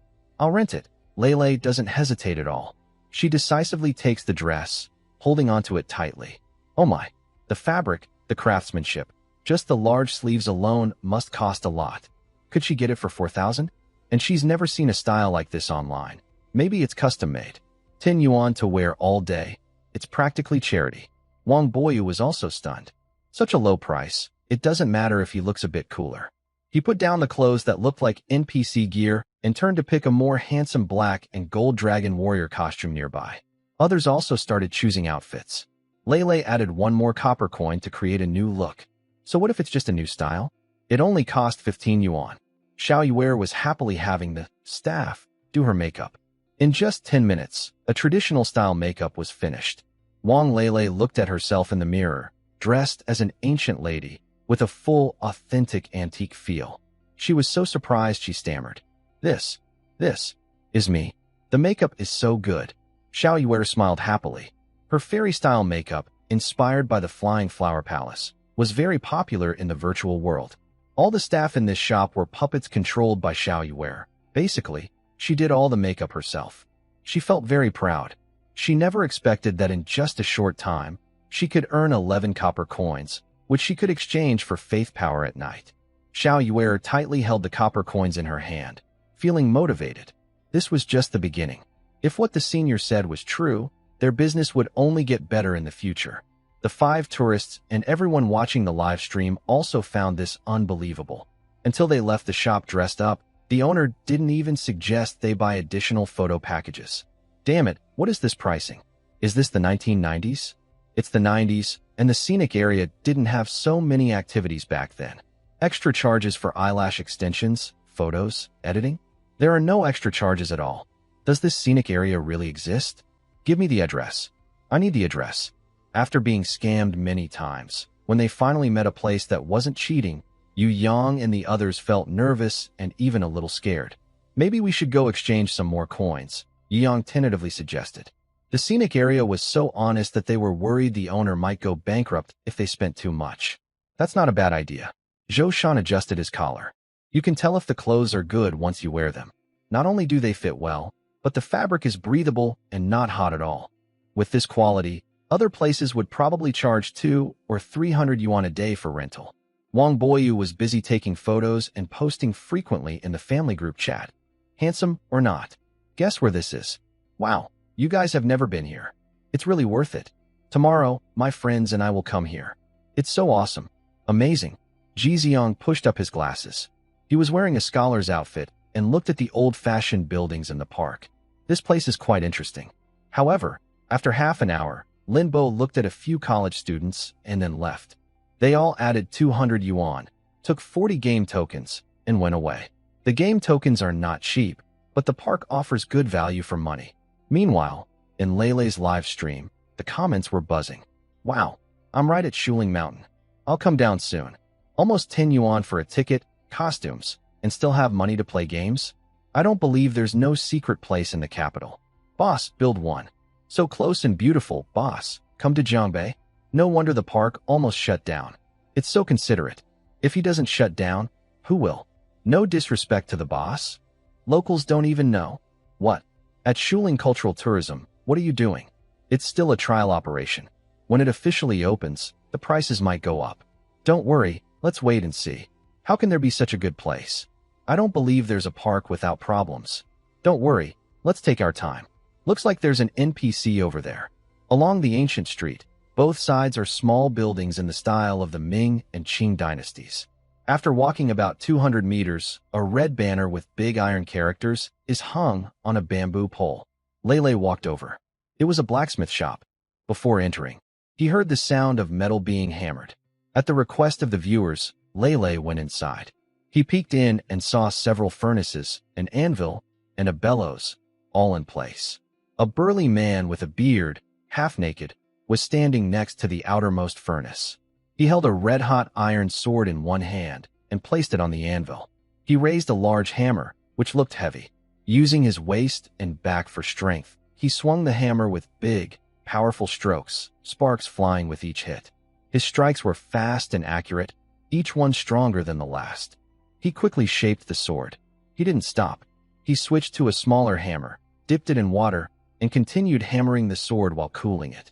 In just a few moments, he finished. He lifted the sword and plunged it into a nearby quenching pool. With a sizzling sound, the sword was cooled. At this point, the comments in the live stream became even more excited. Wow, what did I just see? A sword-making competition? Amazing. So cool. I really want him to hit something with his own hands. What's with the overly submissive person upstairs? Just watching the excitement, but no abs to see. You don't know how terrifying the muscle-packed body is. If he makes a move, you probably can't take a punch. In ancient times, he'd be a fierce general. Tai Xuanji wiped his sweat, turned his head, and suddenly noticed a girl standing at the door whom he had never seen before. He panicked. She must be a visitor. A visitor who can earn merit. His guest was left aside, which was quite rude. It's only because the spiritual energy in the secret realm is so rich that he accidentally got absorbed into it. A few days ago, at Lin Bo's request, he had been forging many swords and small items. During the process, he faintly felt his mind becoming clearer. If possible, he could forge here day and night without sleep. Tai Xuanji hurriedly put the swords and hammers aside, and his sharp sword aura suddenly diminished. The muscle-like magic disappeared completely.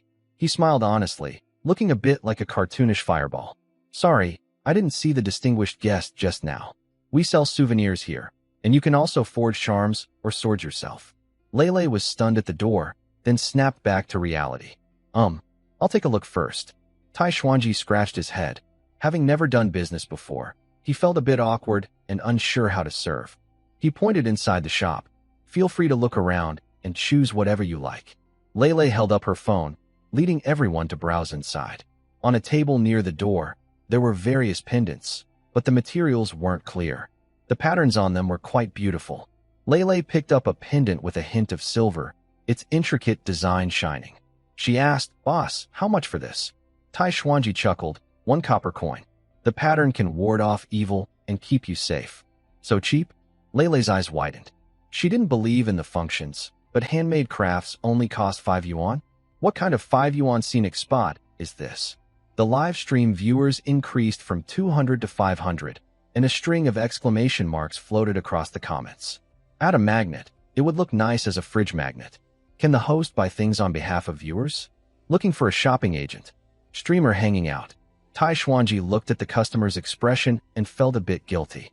Maybe it was because the price was too high, even though these materials weren't expensive and were actually leftover waste from his failed crafts. He chopped the materials into small pieces, mixed them with ordinary iron, and processed them again at the scenic area, carving some protective symbols. He was hesitant to sell this, feeling a bit embarrassed. The original price was 4 coins for 4 pieces. But Boss Lin said no, and forced him to lower the price. Just as he was about to suggest a cheaper price, the girl turned around and smiled at him. "Give me 10. Tai Xuanji was overjoyed. "Sure, I'll pack them for you."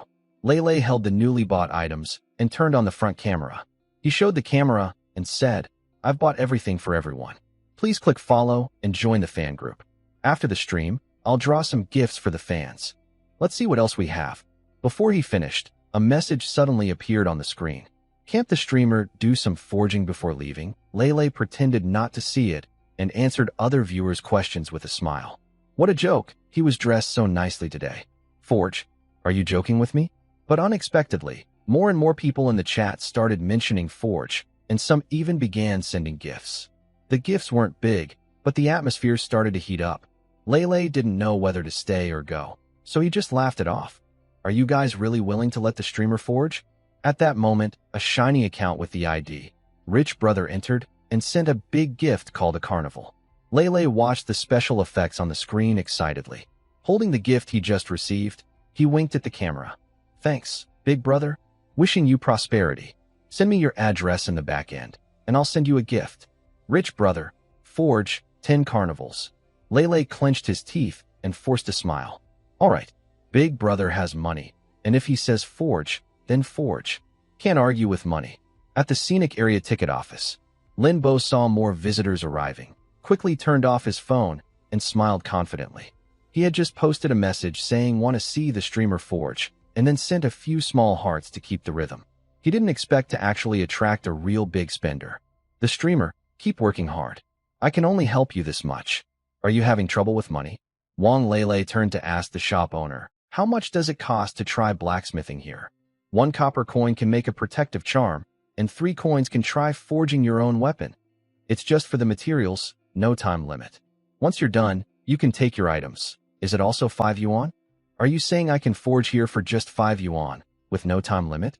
And at such high temperatures, isn't that dangerous? Upstairs, if you're afraid of danger, don't play. Iron Xuanji used pliers to hold a red-hot iron block, raised a small hammer about the size of a fist, and struck a few times, creating a small pendant. He showed Lele. See, it's very simple. Then he heated a piece of iron for Lele and pointed to a nearby table. After you finish, you can carve a pattern on it yourself. The road to immortality is tough, but with this token, it can protect you. Lele watched Iron Xuanji's operation and relaxed. It didn't look hard. Confidently, she picked up the small hammer Iron Xuanji had set down. Suddenly, her shoulders sank heavily, almost dropping her to the ground. It's not big, but why is it so heavy? But for the show, Lele didn't change the hammer. She set up her phone and tied her sleeve with a rope. She used all her strength, raised the hammer high, and struck down. Carnival, race car, big airplane. The special effects on the screen responded with sounds. A few hundred for one strike. What a round of hits. Beautiful clothes, pretty girls, rolling up sleeves to forge. For a moment, Wang Lele's live stream shot up the entertainment charts. Send gifts. The top 10 will get a handmade souvenir from the host. Wang Lele enthusiastically hammered one after another. She was completely hooked on the blacksmith shop by the gifts. Meanwhile, Yu Yang and his roommates divided the exchanged game coins and headed back to town. Just as they were about to walk down the main street, they suddenly spotted a small path leading to the riverbank. Zhou Shan, with sharp eyes, saw a banner under the willow trees by the river that read, Daily Fortune. Zhou Shan thought about his bad luck with water today and figured he probably wouldn't make it to Shuling Mountain. No matter if it's lucky or not, this place isn't expensive. He decided to try a fortune-telling. Some things are better kept from my roommates. I cleared my throat and made up a simple excuse. The NPCs at this scenic spot seem to have a story. Since the 4 of us are working together, it's too slow. It's better to split up and gather clues separately. That makes sense. From what that girl said earlier, there are activities here tonight. Yu Yang nodded. I'll go find Yuan Bao. Seeing that everyone was watching him, Ji Ziming smiled. Why are you looking at me? Let's just decide. At noon, we'll meet in the town center to compare clues. We agreed and then split up. Zhou Shan headed straight to the fortune-telling stall by the river. The stall was simple, with an old man with a white beard sitting behind it, looking quite wise and mysterious. Zhou Shan sat down and stretched out a hand. Master, can you help me take a look? Huwanli looked at the young man and waved his hand. No need for that. 1 coin per matter, honest and fair. Zhou Shan took out a coin and placed it on the table. Lately, my shoulders feel heavy. My luck has been bad. Things keep disappearing for no reason, and I got a small injury. More importantly, he lowered his head and pushed his hair aside, revealing a nearly bald patch in the middle. Last week, I suddenly started losing hair. I went to the hospital, but they said I need a hair transplant. I'm only 22. Huwanli pinched his fingers. No big problem. Sit still. He picked up a branch nearby, dipped it in water, and gently tapped Zhou Shan's body. Suddenly, Zhou Shan felt much more comfortable. I can clear your blockages now, but if you want to stay safe and healthy long-term, you need a few things. Go find them. Zhou Shan immediately listened carefully. Huwanli handed him a note with 7 locations marked on it, spread across different parts of Wenjin town. Once you've gathered everything, come back and find me. Zhou Shan took the note and hurried off. Huwanli put away the coin, coughed several times, and Yi Xingtian appeared out of nowhere, handing him a cup of tea. The guest just now didn't seem to have any evil spirits on him. Huwanli rolled his eyes at Yi Xingtian. There aren't that many evil spirits. It's just from staying up late and not resting well. Blood flow gets blocked, thoughts become scattered, and things naturally go wrong. Today, I cleared his meridians. If he runs around all day and then goes home to sleep well, he'll be fine. Master, a true nascent soul cultivator, actually behaving like a street performer at the scenic spot. Yi Xingtian didn't have time to say anything. Hu Wanli suddenly remembered something, glared at him, and raised the banner beside him. Young kid, who gave you permission to slack off here? Are the evening performances ready? Since you've received such kindness from a master, if you don't perform well, I'll personally break your legs. Master, don't hit me. I'll go right now. Hu Wanli watched Yi Xingtian hurriedly leave. This kid earns about 40 yuan in spiritual power daily. Tonight, he has to work overtime and will get extra pay. Everyone in the secret realm envies him, and he still dares to slack off. Doesn't he see that I'm still trying to find ways to earn more? There are only 3 shops, but Elder Lin said they could set up stalls. He stays here waiting for customers, while sending disciples to various spots to do tasks. Some tasks are easy, some are hard. To complete them all, you need to spend some copper coins.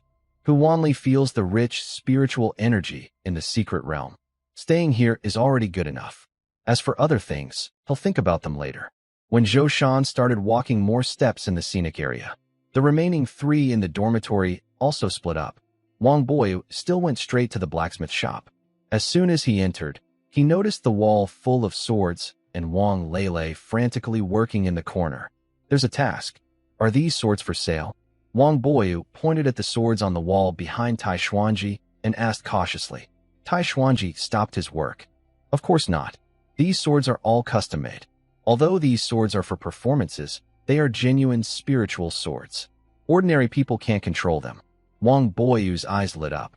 I heard there's a ritual tonight to open the way to immortality. Could these swords be used?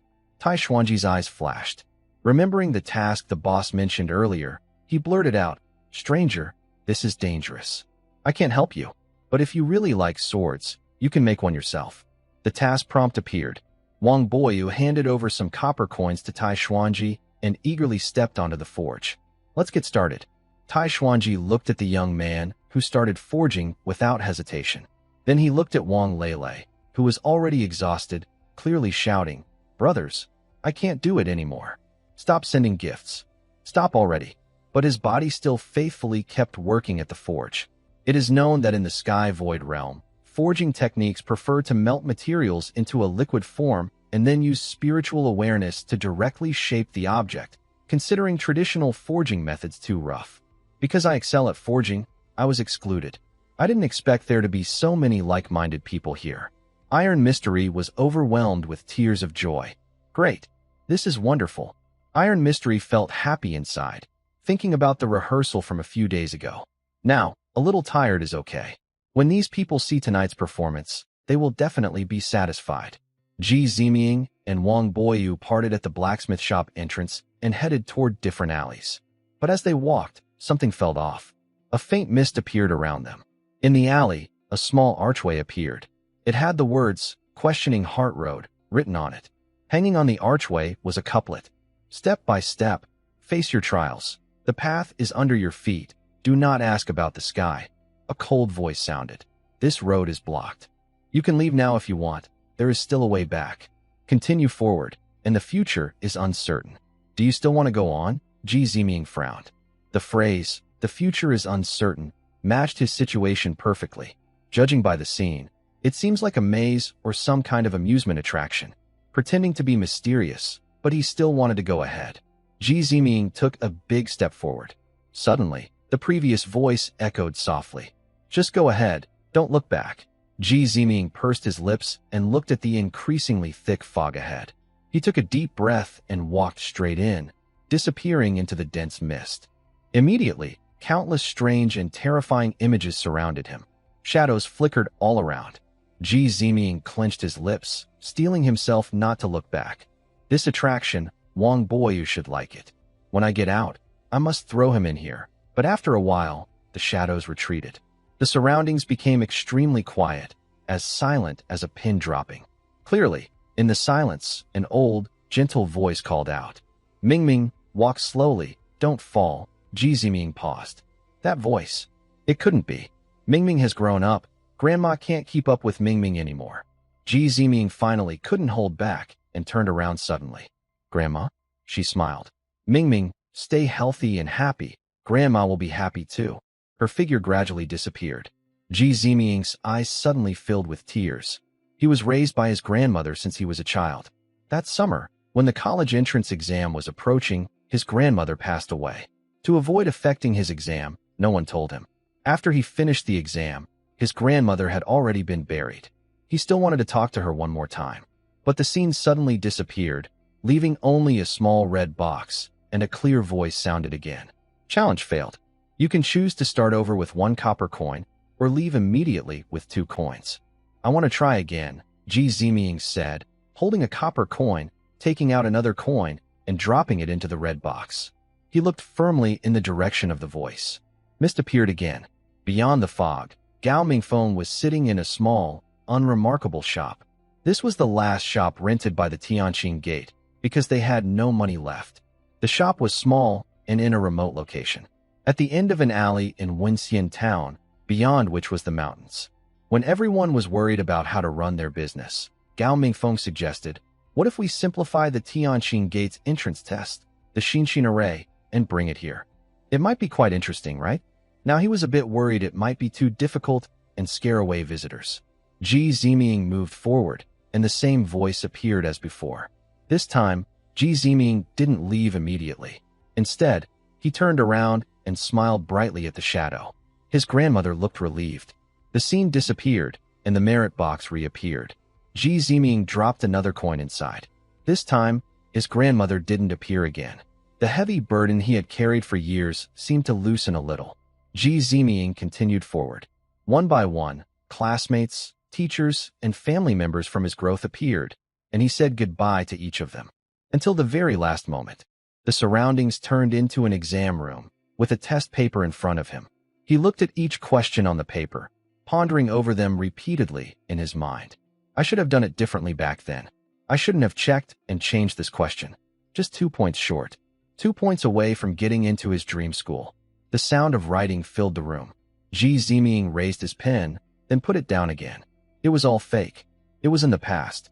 Was there someone waiting for him? Ji Ziming stood up. The invigilator, surprised, grabbed him. Student, what are you doing? You can't just walk around.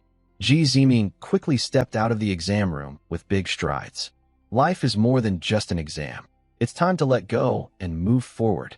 When he spent his 8th coin, he finally saw through the fog. Ji Ziming found himself standing in front of a small shop. Inside, a man with a well-read face sat, but he was in a wheelchair and unable to walk. Was that hypnosis just now? Ji Ziming swallowed hard. Everything felt so real. Whatever you think it is, that's what it is, the man said with a gentle smile, pushing an envelope toward him. Since you can see through the fog and meet me, it means you have a special connection. If you want, you can join our ceremony. Ji Ziming opened the envelope, which contained a compass pendant and an invitation card. At 8 p.m., in front of the fairy ruins, Wulong Beach, he didn't have time to think about whether the fog was caused by hypnosis or something else. His heart was excited. There really was a hidden event. As the time approached, he headed to the town center to meet others. At the meeting spot, he only saw Wang Boyu and Zhou Shan. Yang was missing. How did it go? Did you find Yuan Bao? Zhou Shan asked. No, but I forged a sword at the blacksmith shop. Their ceremony might be related to swords. I can disguise myself as a sword master to get in. Wang Boyu suddenly remembered Yuan Bao. Working with metal made people focus so easily. He was completely absorbed. Zhou Shan took out a peace talisman folded into a triangle. I met an old fortune teller by the river who also exorcised evil. I have to say he's got some skills, but his tasks are too scattered and complicated. After I finished everything, he gave me a protective charm and told me to keep it. He said if I go north, I'll find good luck. I received a letter inviting me to an event at Wulong Beach in front of the fairy ruins. Ji Ziming took out the envelope. All the clues matched. The 3 of them looked northward. At the edge of the ancient town, in the distance, there seemed to be a tall, old-style building, but it was hard to see clearly. Suddenly, they all felt nervous and got goosebumps. Wow, it must be there. If someone wants to experience all the stories alone, they probably can't finish in a day. Gurgle. Wang Boyu's stomach suddenly growled loudly. Seeing the others' surprised looks, he blushed. What are you looking at? I've been working with iron for 2 hours. This scenic spot is great, but there's nowhere to get something to eat. Ji Ziming took a bag of cookies from his bag. Let's have a snack first. Where's that kid Yang Yu? Why hasn't he come over yet? The three of them looked at each other, chatting happily, and they actually forgot about him. At that moment, Zhou Shan's phone rang. "Brothers, come help me. I'm trapped here." The three of them hurried toward the place Yang Yu mentioned. When they arrived at the shop, they saw outside a wooden cage, like the ones in TV shows during parades. Yang Yu was inside, looking very upset. "Huh, how did you end up locking yourself in?" Wang Boyu didn't rush to help. He started laughing loudly, like a weightlifter, and took out his phone to take some fun photos of the scene. After taking a solo shot of Yang Yu, he also took group photos of the other friends. "Hey, you guys are really something. First, figure out how to open the lock." Yang Yu's face was turning red with embarrassment. A shop assistant dressed as a clerk came out. "Welcome. This is the Lubon Lock Challenge. It costs 1 copper coin to join. There are 10 Lubon locks. If you can open as many as possible in 10 minutes, you can take them. You can pay more coins to extend your time. This guest has reached the last lock. If he can get out of the cage, he will win a mystery prize." Yang Yu looked frustrated. "I was just passing by, hoping to see if there was a treasure inside that box. It's not that simple," Zhou Shan complained. Wang Boyu stepped forward. "All right, let's try to help him out first. Let's see if we can open it." "Sorry, but only those participating in the challenge can try," the shopkeeper said. "Can we challenge together?" Wang Boyu asked. Wang Ban thought for a moment. "It's not impossible." Soon after, everyone was locked inside Yang Yu's cage. "Are you crazy? I called you to help me, and now you come in too." Wang Boyu handed his phone to the shopkeeper. "Boss, let's take a group photo together." "Huh?" Wang Ban took the box-like object from the shopkeeper. He had seen it before, but taking a photo, what's that for? Seeing Wang Ban's confused expression, Wang Boyu couldn't help but admire him inwardly. Impressive. The actors in this scenic spot have a strong sense of belief. They even managed to act out the idea that a paradise like this wouldn't use phones. They hurriedly directed each other, saying, "Point here." Wang Ban hesitated and took a photo. Suddenly, the scene in front of them was captured clearly on the magical device, and he secretly admired it. What a good tool. "Stop taking pictures. Hurry up and unlock it." Yu Yang was losing his patience. He had been locked in here for half an hour. His friends were busy taking photos instead of helping. After half an hour of effort, they finally unlocked the Lubon lock and received a small token shaped like a gold ingot. Each person also got a free blind box of Lubon locks. "Please keep it safe. If the ritual goes well, this could be useful," Wang Ban said as he saw off the visitors. During their time here, they had 3 chances to try again, plus 1 Yu Yang paid for himself, spending a total of 18 copper coins. When Yu Yang came out, he looked dazed. The shop owner, smiling happily, handed them another price list. That was just the beginner level. "Our other levels are more difficult, but the rewards are better." The group hesitated and said, "We're done playing." "Really? We're done?" Wang Ban wasn't disappointed. Just a few small wooden crafts could exchange for so many spirit stones, something he wouldn't even dare to dream of in the heavenly void realm. Wooden crafts were a hobby he developed after his father's realm couldn't improve. Boss Lin said they could make money from it, and he couldn't believe it. He just didn't understand why. Even though his family name was Wang, the boss insisted on calling it Lubon Lock. Wang Ban stroked his chin. "Who cares? As long as it makes money." Leaving the Lubon Lock shop, the 4 of them from Dormitory 304 strolled leisurely northward, waiting for the evening activity. Yu Yang raised his token to take a photo and said, "This is pretty interesting. Even if I didn't find a real gold ingot, it was worth it." Wang Boyu looked at the distant hills through the photo and suddenly brightened. "Gold ingots? Who said they have to be real objects? Isn't that a gold ingot right there?" At that moment, the mountain seemed to emit a faint golden glow. "Wow, special effects?" Yu Yang was shocked and quickly pressed the shutter to capture the scene. Lin Bo's voice sounded in his ear with a prompt. "Congratulations. Tourist ID 0325003 found the first gold ingot. You earned a prize of 100,000, and your task progress is 1 out of 10. Did they really find it?" He swallowed hard and started the park broadcast. "Congratulations to visitor number 0325003, who was the first to find the lost gold ingot of the God of Wealth and wins a prize of 5,000 yuan. Please gather at Wulong Beach. After the show, visitors who complete the hidden task will receive their reward." The 4 young men looked at each other in surprise. "Did we win? It's that easy?" In the blacksmith shop and Lele's live stream, the comments also became lively. Did you hear that? What did the broadcast just say? The prize is real. Stop hammering, go check it out. There's a show tonight? Are there really so many ways to spend 9.9 yuan for tickets? We've been watching people hammer all day. That's a great deal. You can rent a costume at the park for 5 yuan, but elsewhere, hammering costs 299 yuan an hour.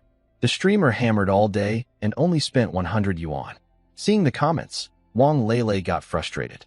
Finally, you remember there are other activities in the park? She felt relieved. Her arms had never been this sore before. If she kept going, she'd be exhausted.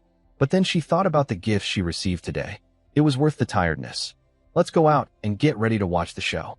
The charms I made today will be sent to the big brothers who send gifts. Remember to message me your address. Lele put away her handmade charm and raised her selfie stick, ready to go outside. Why is the live stream so shaky? Is the host having tremors? Wang Lele smiled politely. You hammer all day, and you're shaking too. Just as she reached the door, she saw Iron Mystery waiting seriously and called out to her. Fairy, wait a moment. Lele turned around happily. What? He called me a fairy? That's a bit embarrassing. Iron Mystery handed her a sword. You have incredible willpower and a pure love for blacksmithing. You can join our ceremony at Wulong Beach. Please don't tell anyone else. The comments in the live chat exploded. Wow, hidden storyline. Did this blacksmith give anything to others before? It seems a young man made a sword himself earlier. Can it be given away? They're not even watching how much the host has hammered. Look at the pattern on the sword. It's definitely forged from steel with hundreds of hits. The streamer is really earning. Hammered for a whole day and still got a gift. What scenic spot is this? I'll come right away. I'll be there soon. Sincerity is the strongest weapon. Lele took the sword and was so touched that she forgot about her shoulder pain. Tomorrow, I'll come again. It's a deal. Iron Xuanji watched Lele's departing figure, feeling emotional. People here, though all human, truly have pure love and strong willpower. No wonder they have such powerful faith and determination. At 6 p.m., people started gathering at Wulong Beach in the scenic area. Linbo checked the ticket system. Thanks to Lele's live stream, many locals came in the afternoon, over 200 people in total. They earned more than 2,000 yuan from tickets and sold over 1,000 game coins, totaling nearly 4,000 yuan. Getting this result on the first day was very good, Linbo thought. The park stopped allowing visitors after 5:30 p.m. Linbo packed up his things and headed into the scenic area. Whether they could become famous overnight depended on tonight's performance. He had to be there at the key moment. Linbo sneaked to Wulong Beach as it got darker. The moon rose over the distant mountains, hanging on the treetops. While the audience was feeling bored, someone asked, "What kind of show is this? Does it feel very quiet around here? Where did all the NPCs go? This place is a bit scary." It was 7 p.m. Suddenly, a melodious bell sounded from afar. With the bell, the river water gradually receded, revealing a sandy beach covered with white pebbles. The pebbles shimmered softly under the moonlight. Look at the beach. The water is going down. Yu Yang shouted in surprise. It's starting. This part can be accompanied by Shang Wenjia's Heaven's Question or the Tsuzi Questions Heaven from the Dragon Boat Festival night. Drum beats echoed through the sky. Bang, bang, bang. A row of young people in loose white robes, barefoot, holding swords, stepped onto the scene. They moved in rhythm with the drums, walking on the water, dancing neatly, and singing. Since ancient times, who has passed down the way? Before form was created, how could it be examined? As they asked questions, their voices grew louder and echoed through the valley. Who can reach the depths of darkness? Feng Yiwei's image, how can we recognize it? It feels as if the whole world is responding to their questions. Clearly hidden, what is the purpose? Yin and Yang combined. What is the origin and transformation? The questioning continues, gradually lowering in tone. It sounds like a humming coming from deep inside the chest. Kumiai. It's Kumiai. Like a sound coming from the brain. So mesmerizing, Wang Boyu exclaims, but immediately is covered by Ji Zimying's hand. Quiet now, don't make noise. Amid the ongoing questions, an elder steps forward from the water, standing in the center of the stage, illuminated by light. His cane taps on the sand, causing the ground to shake with each strike. The young men follow his steps, surrounding him, drawing swords. water splashing everywhere. Wang Lele holds up her phone, captivated by the scene before her, no longer speaking. The rare silence of the comments section seems to be watching intently. The sword dance grows more intense. The swordsmen use their swords to draw water, raising their hands. Water spheres flying into the air, shattered by the swords. Boom! Water splashes explode, turning into bright, golden sparks in midair. A cascade of waterfalls and shooting stars suddenly burst forth. At this moment, the singing reaches its climax. Beyond the 9 heavens, what is the resting place? In the corners, how many are there? Who knows their number? What is the sky's pace? Are the 12 divisions separate? Where do the sun and moon belong? Are the stars arranged? It seems to echo the questions as silver flowers dance around. In the water and sky, a shimmering galaxy appears. In this grand scene, everyone feels a bit dazed. Ziming murmurs, knowing the brilliance beyond the sky. How can one be trapped in the mortal world? The road is long and distant. I will seek and explore. The elder raises his staff.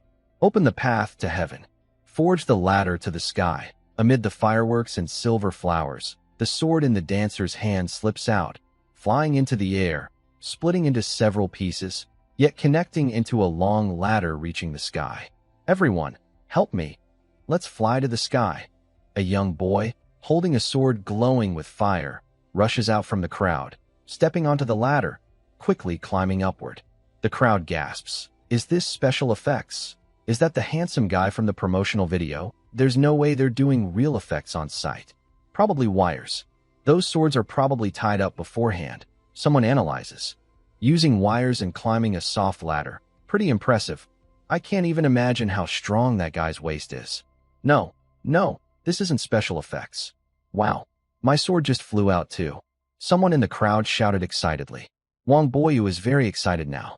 His sword is gone. It just flew out. Could there be some hidden mechanism inside that sword? Wang Lele and everyone watching the live stream are going crazy. The host's sword just flew out. Really? Is it remote controlled? What remote control?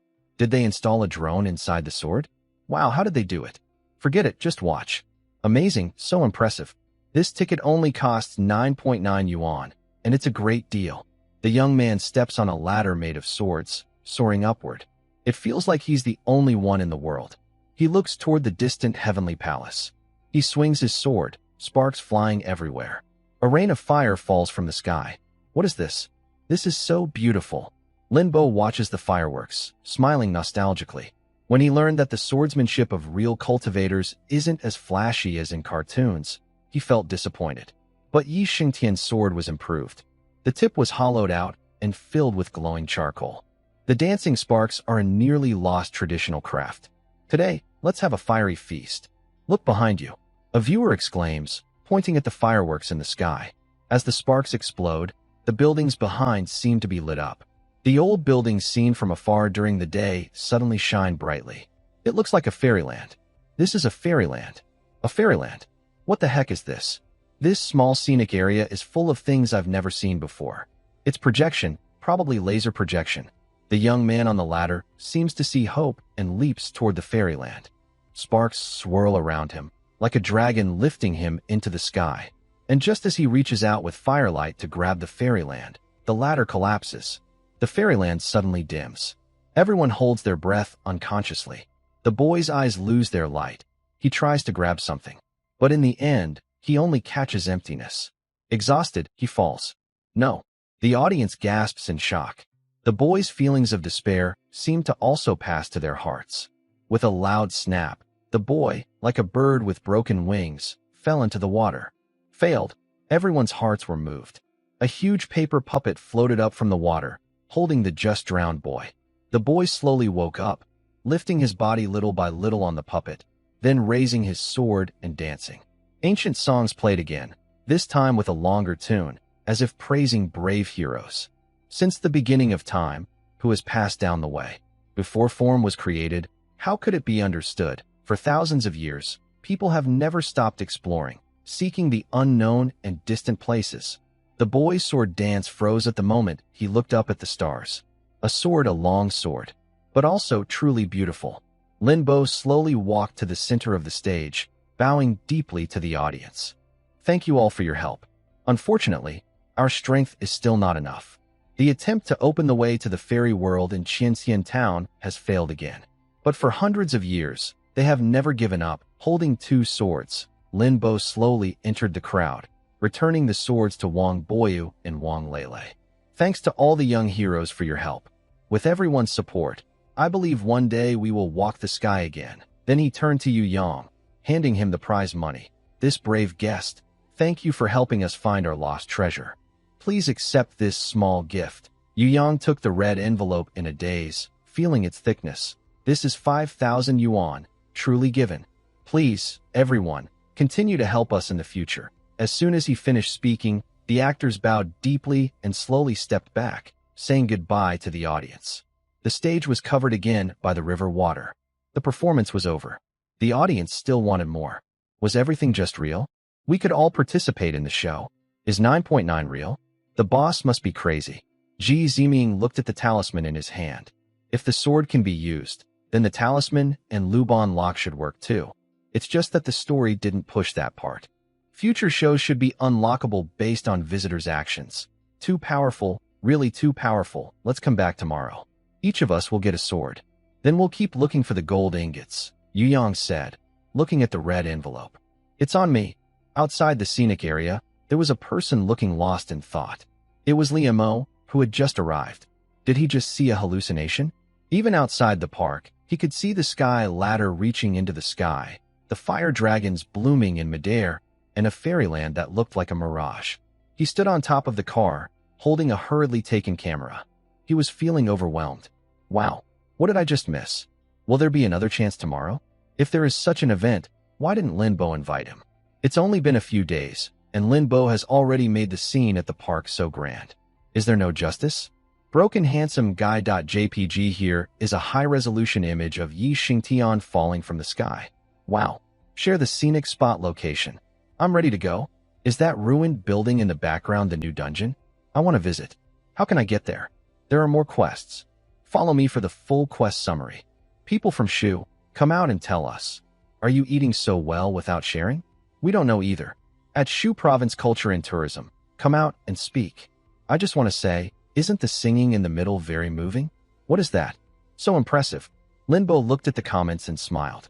The excerpt from Chu Yuan's Tian 1 is really impressive. The history of this world has been biased since the time of King Zhou of Shang. Many historical figures from previous lives are missing from the long river of history.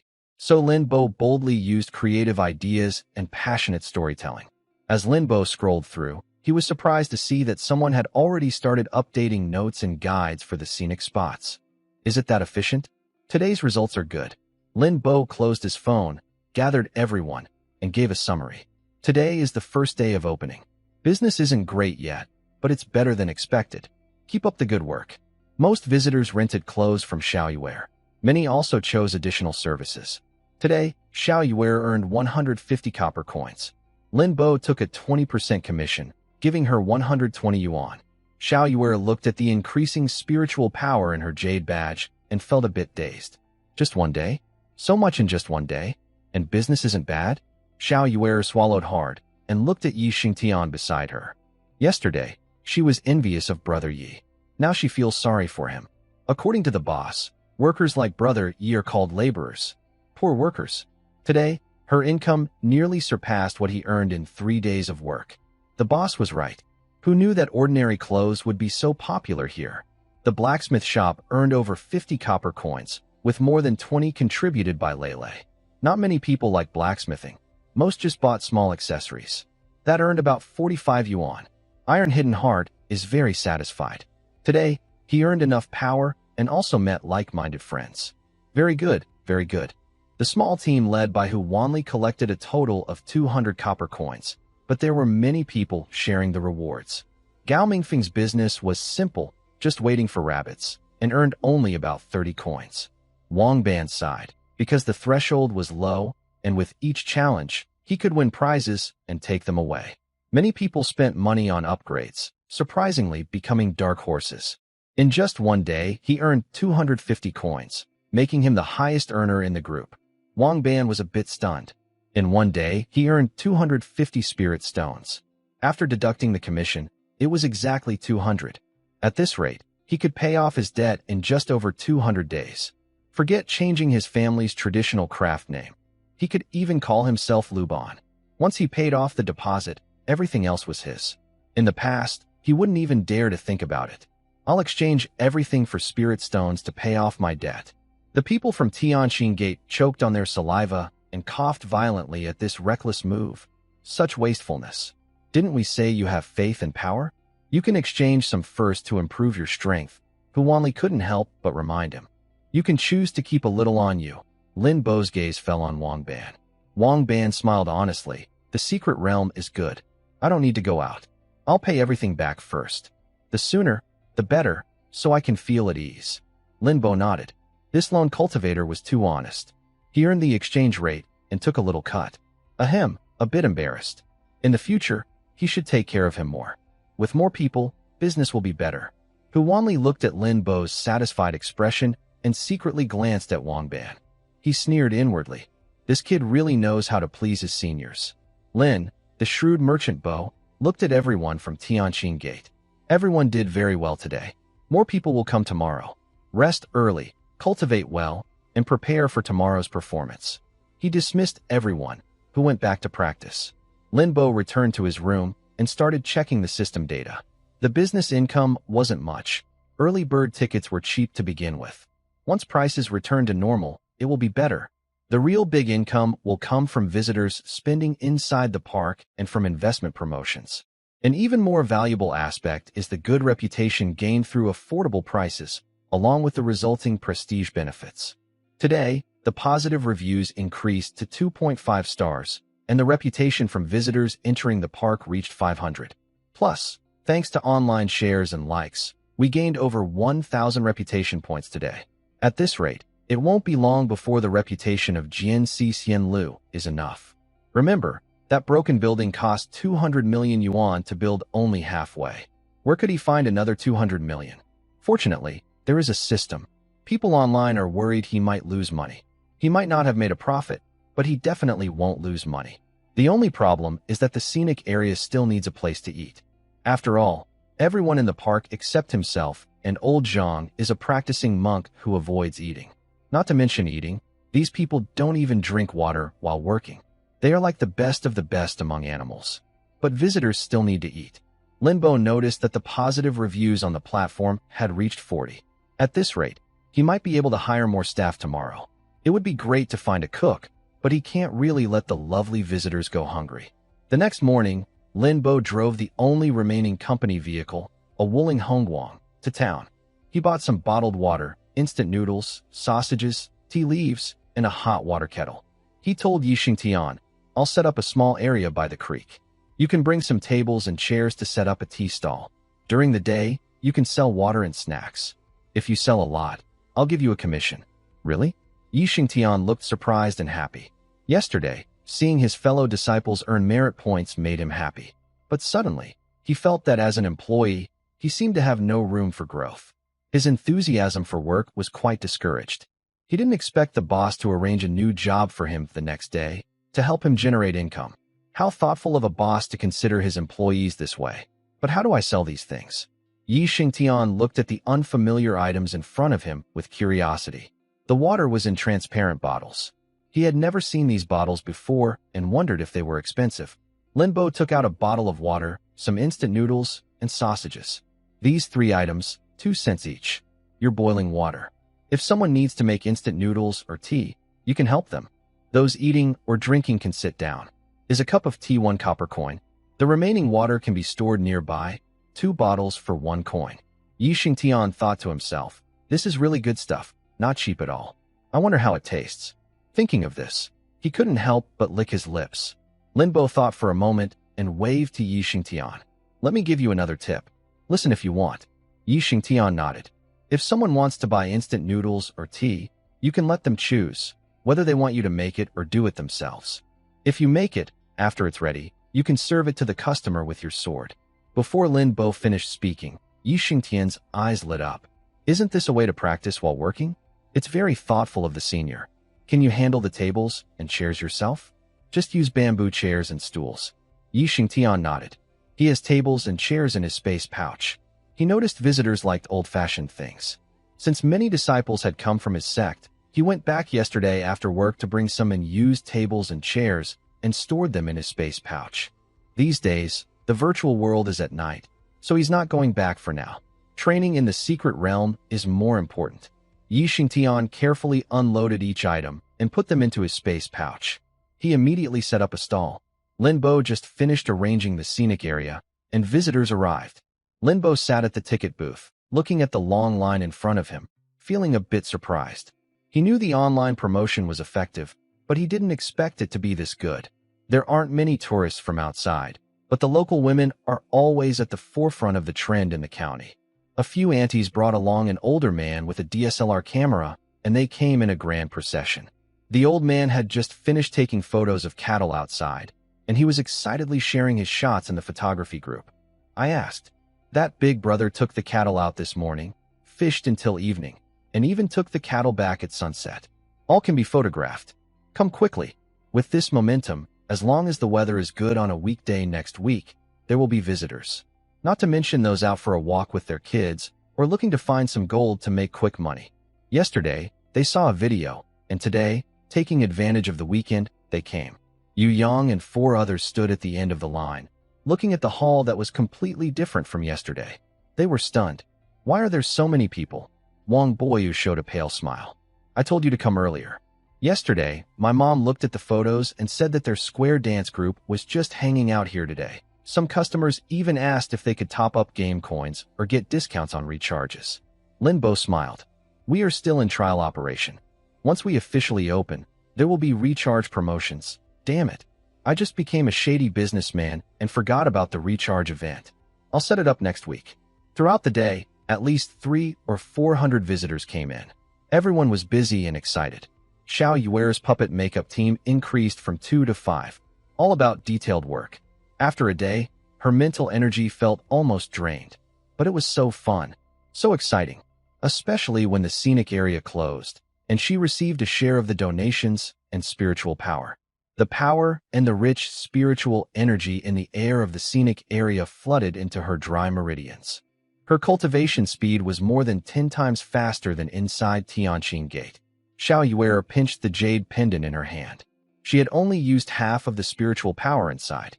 Her father, as the sect leader, was too busy to come to the secret realm to gather spiritual power. She planned to save it for him.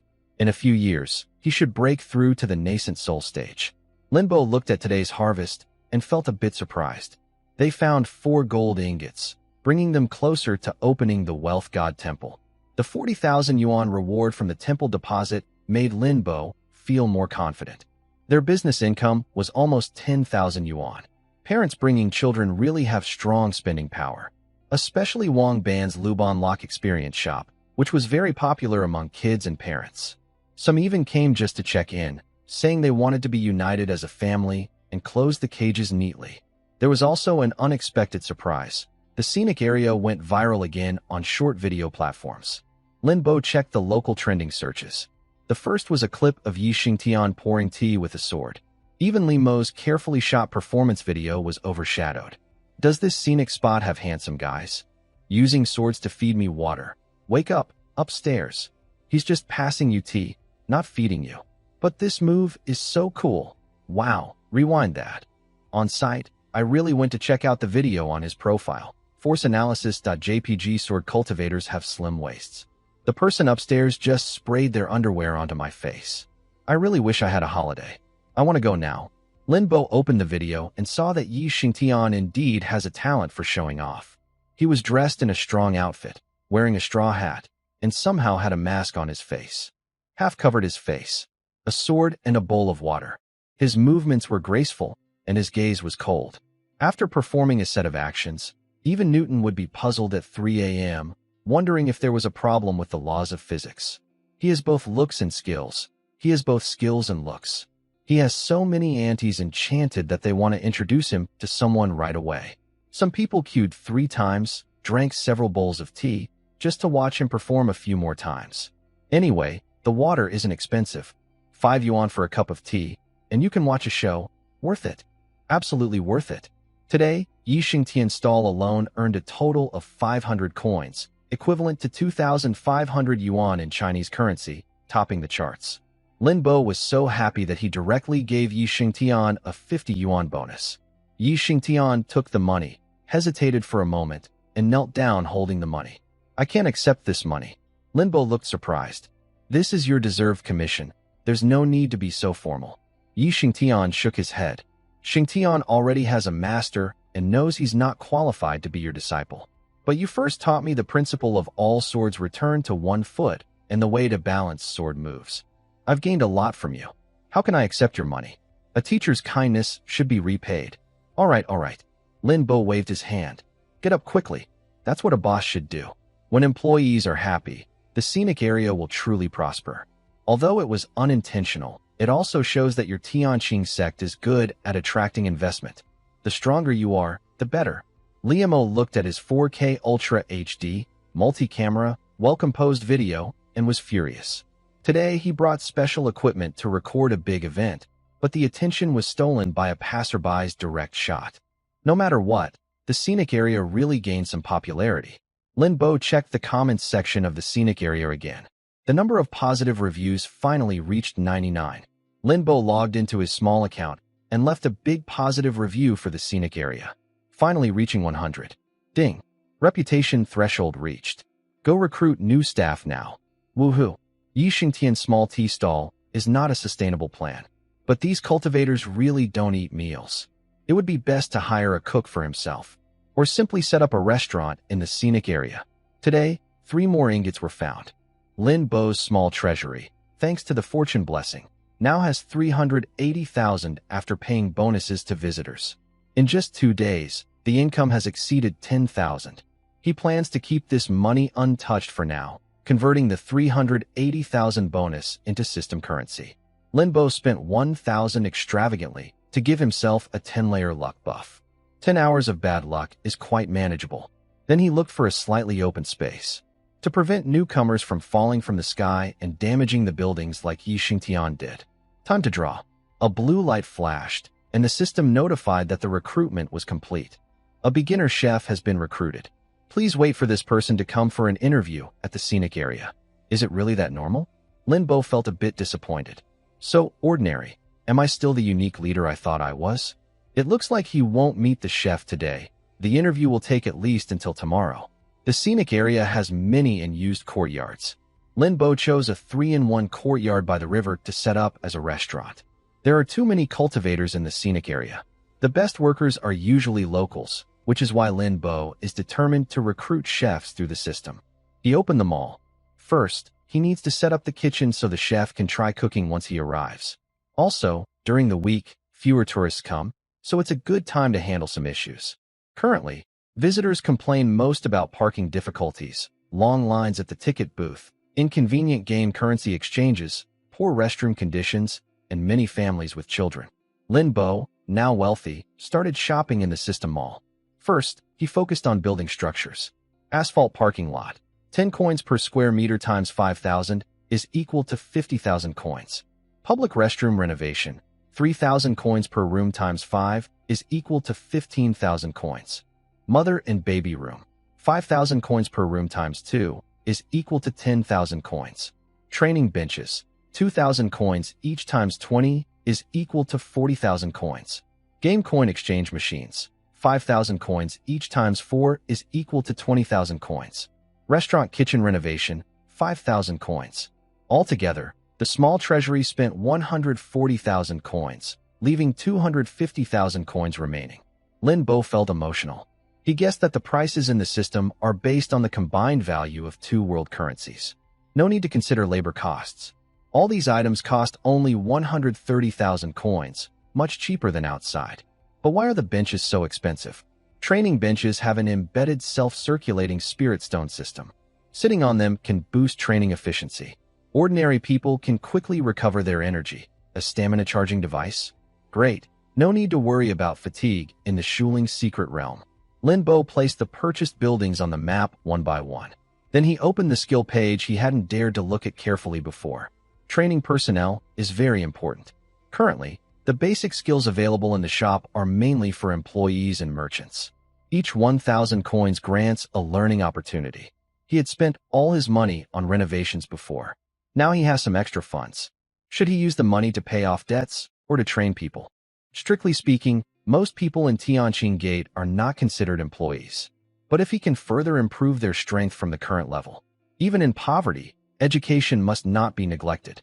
Linbo considered what he needed and started shopping in the shop. Basic dance fundamentals and expression skills for Tianqing Gate disciples. Basic craftsmanship, starting from Luban construction official to become a master craftsman for Wangban. Basic performance, puppet control and acting, suitable for Xiao wearer. Basic forging, materials science and fundamentals for Tai Xuanji. Basic special effects, augmented reality technology and stage scenes, probably useful for Gao Mingfeng. While shopping, Linbo suddenly saw a flash of gold in front of his eyes. Total spending reaches 150,000 coins. Unlocking the Lucky Limited Offer, Linbo noticed a new icon appearing. Lucky Limited Offer? Only available once the spending limit is reached? That's right. Work hard to earn more. The dishonest merchant is in charge. Linbo checked the page and saw a blue skill glowing. Hero entrance, passive skill. When used, it automatically matches background music and uses special camera shots to give viewers a stunning audio-visual experience. Price, 10,000. I really want to buy it for myself. But currently, the performance of Ask the Immortal, opening the path to heaven, is very grand, and Yi Xingtan will go to very high places. The details aren't expressive enough, so this skill can fill that gap. Never mind, I'll just give it to him. Linbo bought the skill, opened the system map to Ask the Immortal Town, which shows shops. Clicking each shop shows the staff inside. He assigned the selected skills one by one. Exhausted, he lay down and closed his eyes, but his mind wouldn't stop. He still needs about 4,000 reputation points.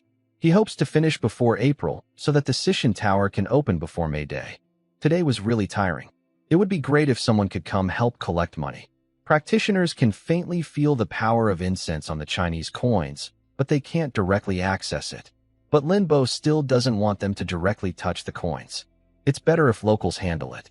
Someday, he hopes to be a boss who drinks tea, sleeps, and relaxes every day, earning money nonstop. In this beautiful dream, Linbo finally fell into a deep sleep. Unbeknownst to him, at this moment, besides Yi Xingtan, all the practitioners who gained skills in Ask the Immortal Town opened their eyes at the same time. Suddenly, a large amount of text and images appeared in their minds. Many of the content was completely new to them. They had already gained great benefits from the past 2 days of business and performances. Unexpectedly, even late at night, there was a gift. They bowed 3 times toward Linbo's direction. Then they focused on studying. Those learning dance even started mimicking movements. Such generous teachings from a Taoist master. This opportunity must be treasured. A night passed, and it was Monday. Linbo probably fell asleep around 2 a.m. yesterday. This morning at 8, he was awakened by a noisy commotion and irritation. He put on his clothes and pushed open the window. Why are you making so much noise so early in the morning? His place is right behind the visitor center. When he opens the window, the sounds outside come in more clearly. Boss, it's almost time to collect tickets. Why can't you open earlier? Linbo, still sleepy, looked outside and was surprised by what he saw. Are there really this many people on a weekday? Retired ladies are one thing, but there are also people dressed in outdoor clothes with various tools. What are they here for? Linbo scratched his head. Before the park gets fully organized, it's better to keep the park closed on Mondays for adjustments. He quickly finished washing up in 5 minutes and hurried down. In the crowd, he saw a young girl standing out. She looked about 20 with a neat ponytail. She was guiding people to line up. There are 5 minutes until ticket checks start. Please don't rush. When she saw Linbo approaching, her face turned pale, and she turned away without looking at him. She only shouted to the crowd, "Ticket seller is here." After shouting, she seemed ready to leave. Linbo felt she looked familiar, as if he knew her. He didn't want to miss this helper. He reached out and grabbed her arm. Don't go, don't go. Help out until the end." The girl's face flushed red instantly. She slapped Linbo's hand away. "Let go of me." Linbo released her and handed her a work vest. I remember you. You're a student nearby, right? Did you work here before? He smiled politely. Please help out. Check the tickets. The hourly wage is 50. The girl didn't look at Lin Bo. She was annoyed and took the work vest from his hand. She headed toward the ticket check area. I'm not helping you, she said. Lin Bo found it funny. Was the girl kind-hearted but a bit proud? But just as he reached the ticket booth, he suddenly remembered something, and his smile froze. This girl isn't a student from the nearby village. She's the granddaughter of Old Zhang. She's studying at a university in the city and has been with Old Zhang since she was little. A couple of years ago, when Lin Bo came here, the girl was in high school. He thought she was pure and cute. She drove a flashy sports car to school to pick up friends, but in the end, she was reported to Lin's father. Old Lin scolded her harshly, and she stopped doing that. Since then, she has avoided Lin Bo, and she doesn't come here often anymore. Today, I think I saw a chaotic scene and wanted to help. I didn't expect Lin Bo to be working as a cashier here, so I ran into him. Lin Bo looked serious as he explained to the adventurers dressed for exploration. Tools can't be brought into the scenic area, and facilities inside can't be damaged. If you do, you won't get a bonus, and you'll have to pay for damages. But inside, I couldn't help but recall my own embarrassing memories from the past. Young and reckless indeed.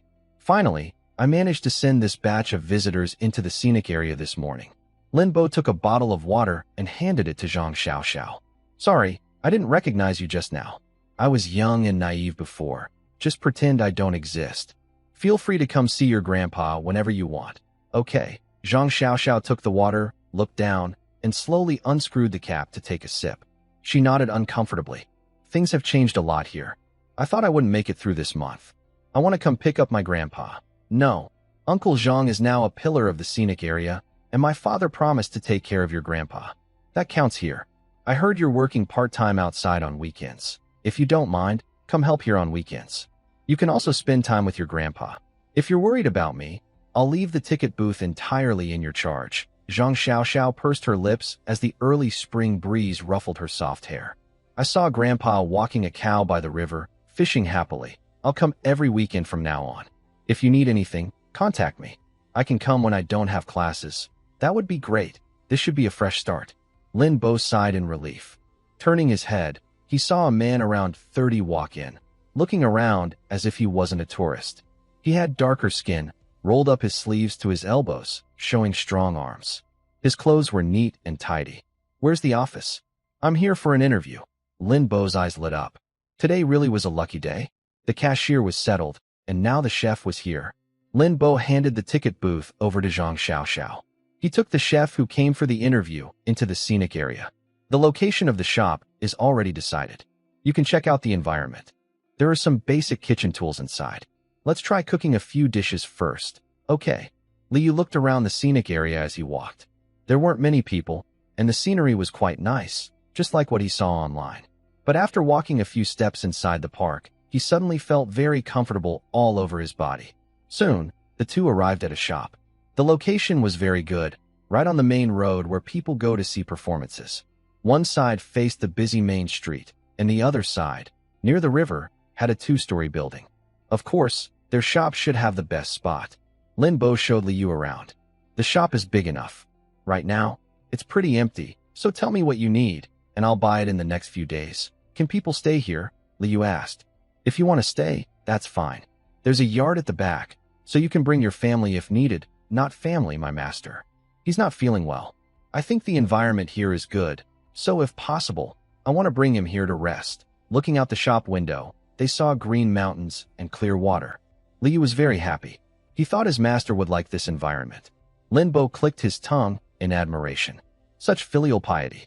His character is definitely good. Liu looked around and felt satisfied. Shall I show you my cooking skills first? Sure. Wait here, I'll go see the kitchen first. Yesterday morning, Lin Bo bought ingredients during his shopping trip. They were stored in his system backpack and still looked fresh when taken out. After putting everything in place, Lin Bo invited Liu into the kitchen. Liu put on an apron and headed to the back kitchen. The kitchen had not many utensils or stoves, but all of them looked new. It was stocked with common ingredients. There was a piece of pork belly, some pig liver. In a nearby basin, 2 Christian carp were being kept, caught by Grandpa Zhang at the river. Grandpa Zhang was fishing by the river all day, but in several days, he only caught these 2 fish. There was also a carrot, a bunch of garlic sprouts, some fragrant chive buds, and seasonings like scallions, ginger, and garlic. Liu took a quick look, frowned slightly, and roughly decided what to cook. The kitchen was filled with rhythmic chopping sounds, and soon, a delicious aroma wafted out. Lin Bo, standing at the kitchen door, sniffed the smell and kept drooling. God knows how he had been surviving these days. That group of cultivators, 1 or 2 of them, didn't even eat properly. This remote scenic spot is so isolated that not even takeout can be delivered, and ingredients are hard to find. Except for that bowl of beef noodles Liu brought once. Lin Bo spends every day drinking porridge with Grandpa Zhang. His mouth is almost numb from eating bland food. Today, finally, he can enjoy some good dishes. Within about 20 minutes, the dishes are served one after another. White radish in clear water, hot marinated Crucian carp, twice-cooked pork. These should suit the local taste. Also, I made a special stir-fried liver. It's my signature dish. Please try it. All right, Lin Bo glances over the table. Stir-fried liver is a classic dish from Shandong cuisine. The ingredients aren't expensive, but the skill in cutting, cooking time, seasoning, and thickening sauce is very important. If any step is off, the liver becomes tough or has an unpleasant organ taste. Since it's specially prepared, Lin Bo takes a bite of the liver first. Tender, crispy, and fragrant. He scoops a big mouthful of rice with the liver. He feels alive. He's finally alive again. Lin Bo keeps eating, digging into the hot marinated Crucian carp. Crucian carp from the small river are the freshest and most fragrant, but they have many tiny bones. To Lin Bo's surprise, after one bite, the fish meat is tender and flavorful, and he doesn't find a single soft bone. The fish is intact. Lin Bo examines it carefully and notices a few cuts on the back. Did you cut the bones? Liu shows a shy smile. Yes, I'm worried about bones when eating Crucian carp, so I made a few cuts on the back to break the bones. First, I steamed it with scallion and ginger slices, then mixed it with a sauce made from green peppers and small chili peppers, and sprinkled some fragrant tree sprouts on top for flavor. Is it okay to eat? Lin Bo swallows hard. Just these 2 small dishes reveal the chef's skill. The system's standards for choosing people are pretty good. Lin Bo is overjoyed and hands Liu a bowl. Come, sit down and eat together. After we're done, we can talk about work and contracts. He picks up some twice-cooked pork with his chopsticks. The meat is sliced thinly, the oil has been rendered out, and besides garlic sprouts, Liu added some fermented black beans and pickled vegetables, making it very flavorful. Although this world has many differences, the pursuit of good food remains the same. As Lin Bo tastes the familiar flavors, his eyes turn slightly red. If the scenic spot can open a portal to the cultivation world in the future, could there be a chance to open a door in his own past world? Lin Bo shook his head, shaking off feelings of homesickness and his thoughts. Just as he was about to continue eating, a fuzzy head with 2 yellow ribbons peeked in from the door. Boss, what delicious food. It smells so good. Aren't you busy today? There's nothing much at the shop. Xiao Yuer waved the control handle of her puppet. After a day of intense work and training, she could control 5 puppets instead of 3, and the range increased from 10 meters to 100 meters. If she controlled fewer puppets, the range could grow even more. I left 2 helpers to watch the shop. I was about to find the Grand Elder when I suddenly smelled something good and came to see. She said this while running a few steps to the table, staring at the dishes with wide eyes. Want to try some? Lin Bo naturally handed her a pair of chopsticks. Is that okay? We usually don't eat these, Xiao Yuer said, swallowing nervously. Practitioners believe that grains carry impurities and shouldn't be eaten too much. Since the war between immortals and demons, to improve efficiency, the entire Tianshu realm promoted a special pill called Bigodan. Even ordinary people take pride in eating Bigodan, while only poor families eat dirty rice husks and grass leaves. Xiao Yuer had never seen proper food at Tianqing Gate. Now, seeing these dishes, she found them fragrant but was a bit afraid to try. Lin Bo directly pushed the chopsticks into Xiao Yuer's hand. If you want to eat, just eat. Since the seniors are eating, it should be safe, right? Xiao Yuer prepared herself mentally and finally reached for the fish. She took a bite. Wow, the fish was tender, and its fresh aroma spread in her mouth. Xiao Yuer almost cried with happiness. What's this? It's too delicious. Xiao Yuer covered her mouth, still unable to swallow. But she couldn't help but praise sincerely. It turned out that mortals could enjoy such good food. Eat more if you like it. Liu pushed the dishes forward. As the cook, his happiest moment was seeing guests genuinely enjoy the food. But there are such delicious things in the world. Why do you still like eating instant noodles, boss? Xiao Yuer ate while asking this soul-searching question. You wouldn't understand. Just enjoy your food. When did we have such conditions before? Even if the food is good, people always crave instant noodles from time to time. Lin Bo let Xiao Yuer eat first. Then he turned to Li Yu and said, Master Li, I appreciate your skills. Let's talk about salary. Lin Bo cleared his throat, feeling embarrassed about the low starting salary set by the system for new recruits. I want to be honest. Our scenic area is just starting out, so the base salary isn't high. Only 30 yuan a day. This. Li Yu felt his facial muscles stiffen, unsure how to respond. He thought about the poor job market in the county and didn't expect it to be this bad. In the past, he worked as a chef in a hotel in the city, earning over 10,000 yuan a month. But his previous boss thought the kitchen costs were too high.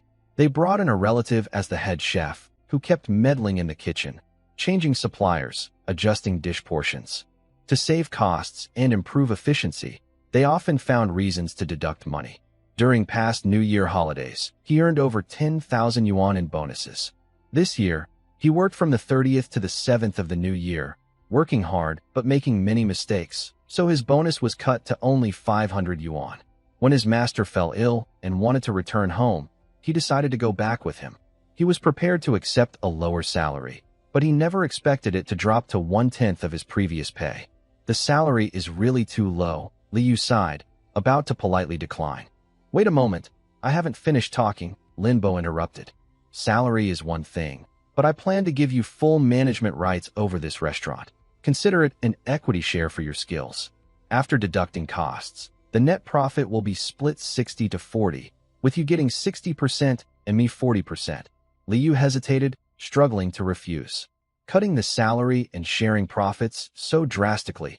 Normally, a technical investment like this would give at most a 20% stake. Why is this person so inconsistent? 60-40? Do you really trust me that much? Honestly, our scenic area is just starting, and I really can't offer much in salary.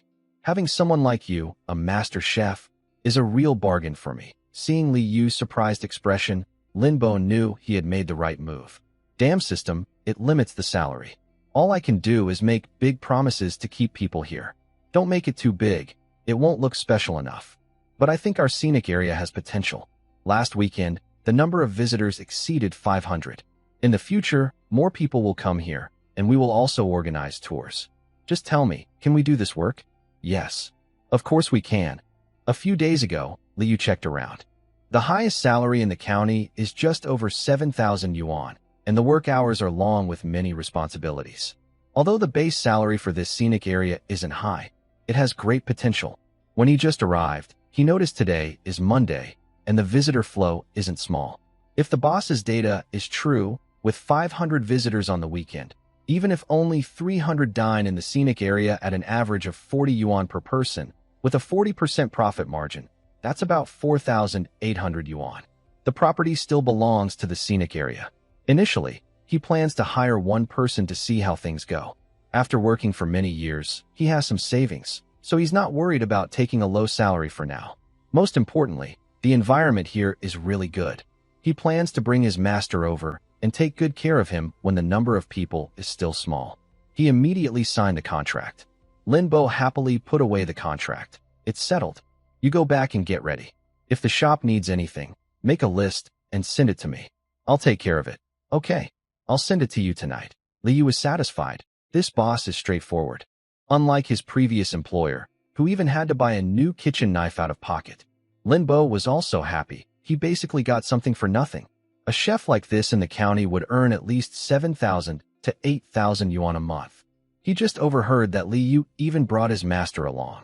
Rounding up, Li Yu is like having a top-level consultant with him. It's just a small share in a shop, but as the scenic area expands, he plans to build a full restaurant system. Having an experienced chef with connections as a consultant makes everything much easier. holding onto the young talent. The older ones can't escape. What is missing in the 21st century? Talent. He doesn't know which restaurant underestimated this and let the person go cheaply. People need to eat, and if the catering is good, profits will grow rapidly. Lin Bo turned to look at Xiao Yuer beside him. Her plate was already empty, and she was licking her lips, still wanting more. Just now, Lin Bo and the others weren't paying attention to what she was doing, only hearing that Li Yu was coming to work. Pulling out the head from the food. Does this mean I might still have a chance to eat these someday? Yes, that's right. That's great. One day, I'll invite the Grand Elder and Elder Tai to eat together. I wonder if I can take some out to let my dad try. That night, Lin Bo received a list from Li Yu and sent it to the system to start decorating. Li Yu will bring his master over the day after tomorrow. If everything goes well, by the weekend, visitors can enjoy fresh, hot food at the scenic area. That night, Lin Bo lay on his bed thinking. After a week of trial operation, the plan was to officially open on Sunday, but he still felt something was missing. Suddenly, Lin Bo had a bright idea and opened his eyes wide. Could it be the treasure coins? He sat up quickly and opened the scenic map. Today, everyone who came was looking for the treasure coins. 2 more treasure coins were found, leaving 4. There are even guides online for finding the coins. Some are shaped like mountains, some like leaves, and others show traces of blue bricks. Anyway, they're not real treasure coins. The answers are as abstract as possible. Lin Bo marked the coordinates of the found coins on the map one by one. The 6 coins are scattered without any clear pattern. He moved the map around, trying to find a pattern, but gave up when suddenly an idea struck him. His map is 3D. When he rotated the view to look at the mountain on the right side of Wuxin town, he saw that 4 of the projections on the flat map looked like square holes in copper coins. The money eye of the coin was on the hillside east of Wuxin town. Lin Bo set a right-angle coordinate system at the center of the projection. He projected the locations of the other 2 coins. He found that the projected points were equally distant from each other, so he used the center of the square hole to draw a circle with that radius. It looked just like a copper coin. The remaining coins were probably along the z-axis of this circle, but the range was still too large. Lin Bo stroked his chin and rotated the map 90 degrees to the right. A broken coin appeared. The intersection points of the 2 extending patterns should be the coordinates of the coins. This pattern probably only someone with a full bird's-eye view could notice. Zhongzi, you really are clever.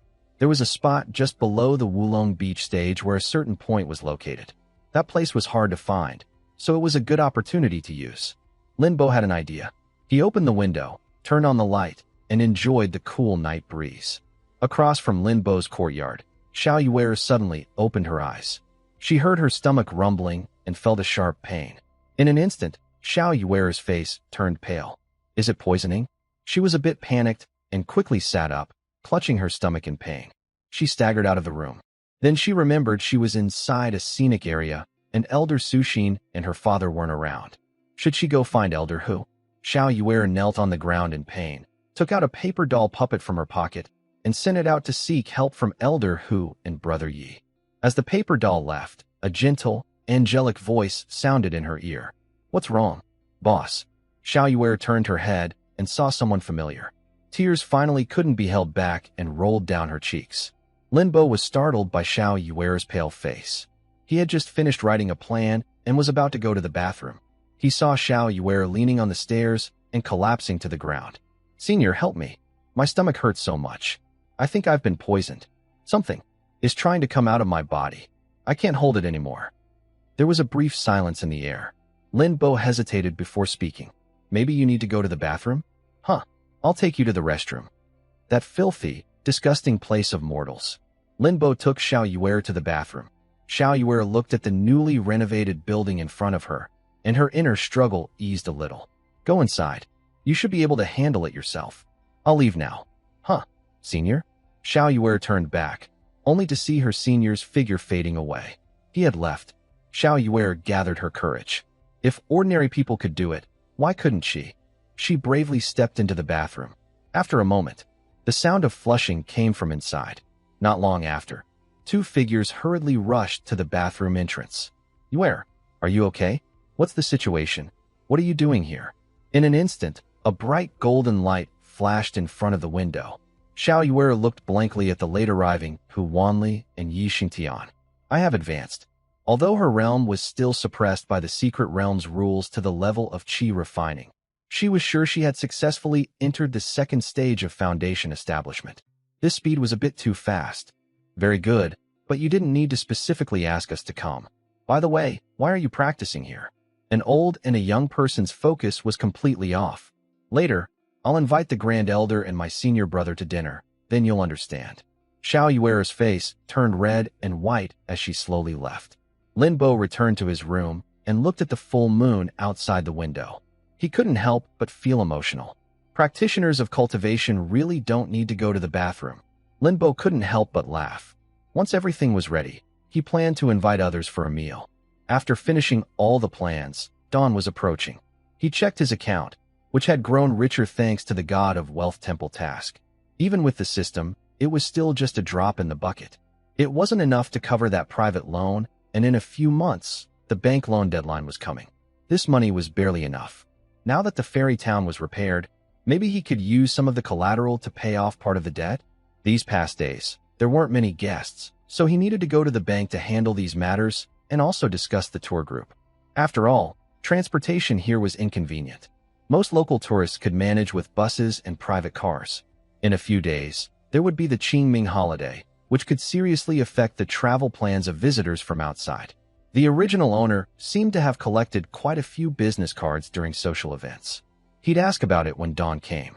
Zhang Xiaoxiao said she was free in the mornings and could come help. Lin Bo peacefully fell asleep. In his confusion, his phone rang. He didn't open his eyes, just reached out by feel and answered based on the sound. Hello, is this Mr. Lin? This is the Shuxin Rural Development Bank. A deep male voice came from the receiver. Lin Bo shivered and opened his eyes. Mr. Lin, you haven't paid the interest on time for a quarter. We noticed that your company account can't support the interest payments, so we need to verify your scenic area's revenue. The voice of a middle-aged man came from the phone.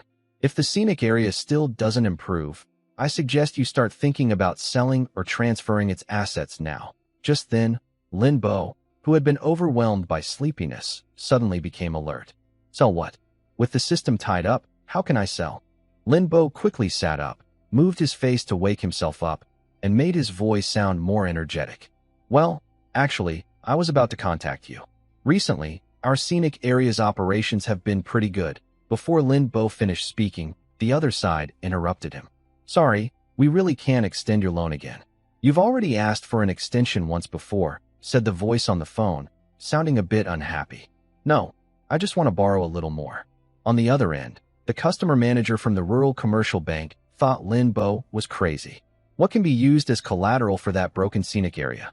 Here's the thing, do you have time this Sunday? I know it's not your working hours, but Saturday is our last day of trial operation, and Sunday will be the official opening, which better shows how our scenic area is doing. You can come and see for yourselves. Check the real estate and income of the scenic area now, then we can talk. The customer manager on the phone was surprised by Lin Bo's organized response. Is this still that useless, spoiled young Lin? He covered the phone microphone and carefully looked at the other two people in the office. President Chun, President Wang. He said he wants a loan and invited us to visit the scenic area this weekend. On the sofa, Wang Weiren, dressed casually but neatly, with a well-groomed hairstyle and wearing gold-rimmed glasses, looked refined. He slowly smoked a cigarette and said calmly, "No problem, agree to him. When he really needs money urgently, we can lower the price." The customer manager didn't immediately agree.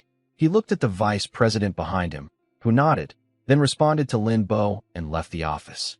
Behind the desk, Chen Digui finally spoke. Last weekend, did his scenic area get a little popular online? It seems that this young Lin still isn't giving up. Thinking he can revive that broken scenic area, Wang Weiren slowly exhaled a smoke ring. President Chen, don't worry. That kid is just fighting a losing battle. Everyone knows that the Shuling secret realm is a ticking time bomb. We're here to help you defuse it. I know you all understand, and that's good. No matter what, I have to follow the rules. Haha. Once the problem is solved and we acquire that land, the scenic area renovation will also need Director Chen's support. With a laugh, they agreed on the future plans for the scenic area. With this matter on his mind, Lin Bo couldn't sleep. He got up immediately. No matter what, He needed to find a way to prove to the bank that the scenic area would have steady income. The current visitor numbers weren't enough. The best way was to sign a contract with a travel agency. A travel agency means steady customers and long-term income. Linbo took out his phone and looked through his contacts. When he was active in Shuling, many travel agency owners had approached him, offering their business cards and saying they wanted to work with the scenic area once it opened. He hadn't deleted those contacts. He found some business cards in a corner and tried calling a few numbers. All calls went straight to voicemail. Linbo frowned. Had they blocked him? A few who answered hung up when they heard it was Linbo. After a moment of hesitation, Linbo called Liamo. Are you filming here? Do you have a travel agency contact? Can you introduce me? Actually, yes. They handle local tours, accommodations, and meals. I'll ask them. If it's okay, I can take you to meet them this afternoon if you're free. Great. Thanks, brother. You're like family to me. Don't mention it. When your scenic area becomes successful, just let me borrow it for filming without charging too much. Haha. Just like a few days ago, when they didn't want to support my scenic area. Soon after, Liamo called to say it was arranged. This afternoon, as Linbo was about to start his car, a Wuling Hongguang, he saw Liamo's car parked at the entrance of the scenic area. Liamo leaned out and waved. Don't drive your little Wuling. I've asked our producer to talk to the travel agency. They seem quite interested in your scenic area. I'll take you there myself. Really? That's quick, Linbo said without hesitation, jumping into the passenger seat. Liamo drove toward the city. Shuling City, because of Shuling Mountain, was upgraded from a county to a city over 20 years ago. It's a county-level city managed by Nannan City. The city is busier than other small towns, but it's not very big. Liamo drove straight to the busiest square in the city center. Turning inside, he saw a medium-sized blue sign. Yuanshan Travel Agency, this is the place. Our crew's logistics are outsourced to them. They're experienced, run by a boss named Lu, who's quite capable. Liamo led Linbo inside, quietly sharing what he had learned. From what I've heard, many companies in Rongqing go to Shuling Mountain for team-building activities, and they usually hire this agency. Our producer was recommended by a friend, so they're good clients. But I don't know if you can handle it. If not, maybe he can help connect us. Linbo appreciated Limo's efforts, but since the scenic area was just starting out, cooperation was uncertain. Linbo nodded. Got it.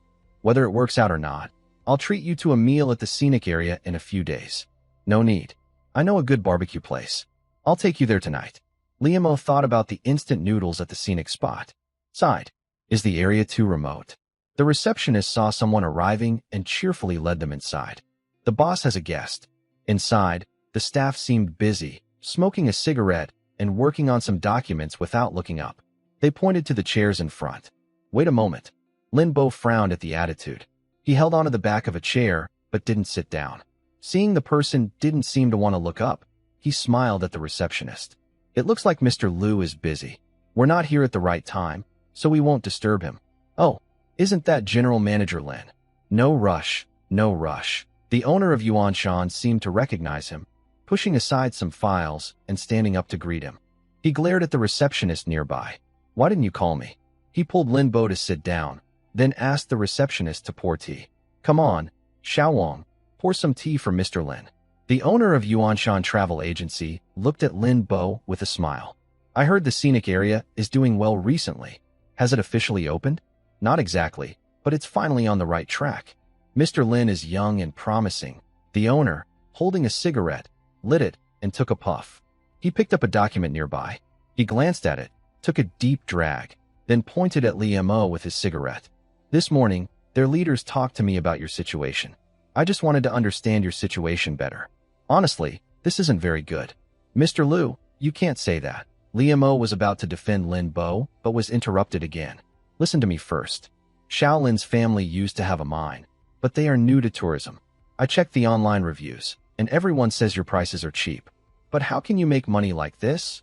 If you're serious about working together, first, raise the prices for your activities inside the scenic area.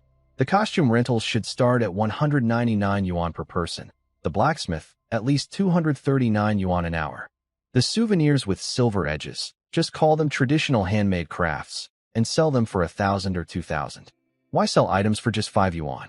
How do I make money? First, you need to change according to my advice.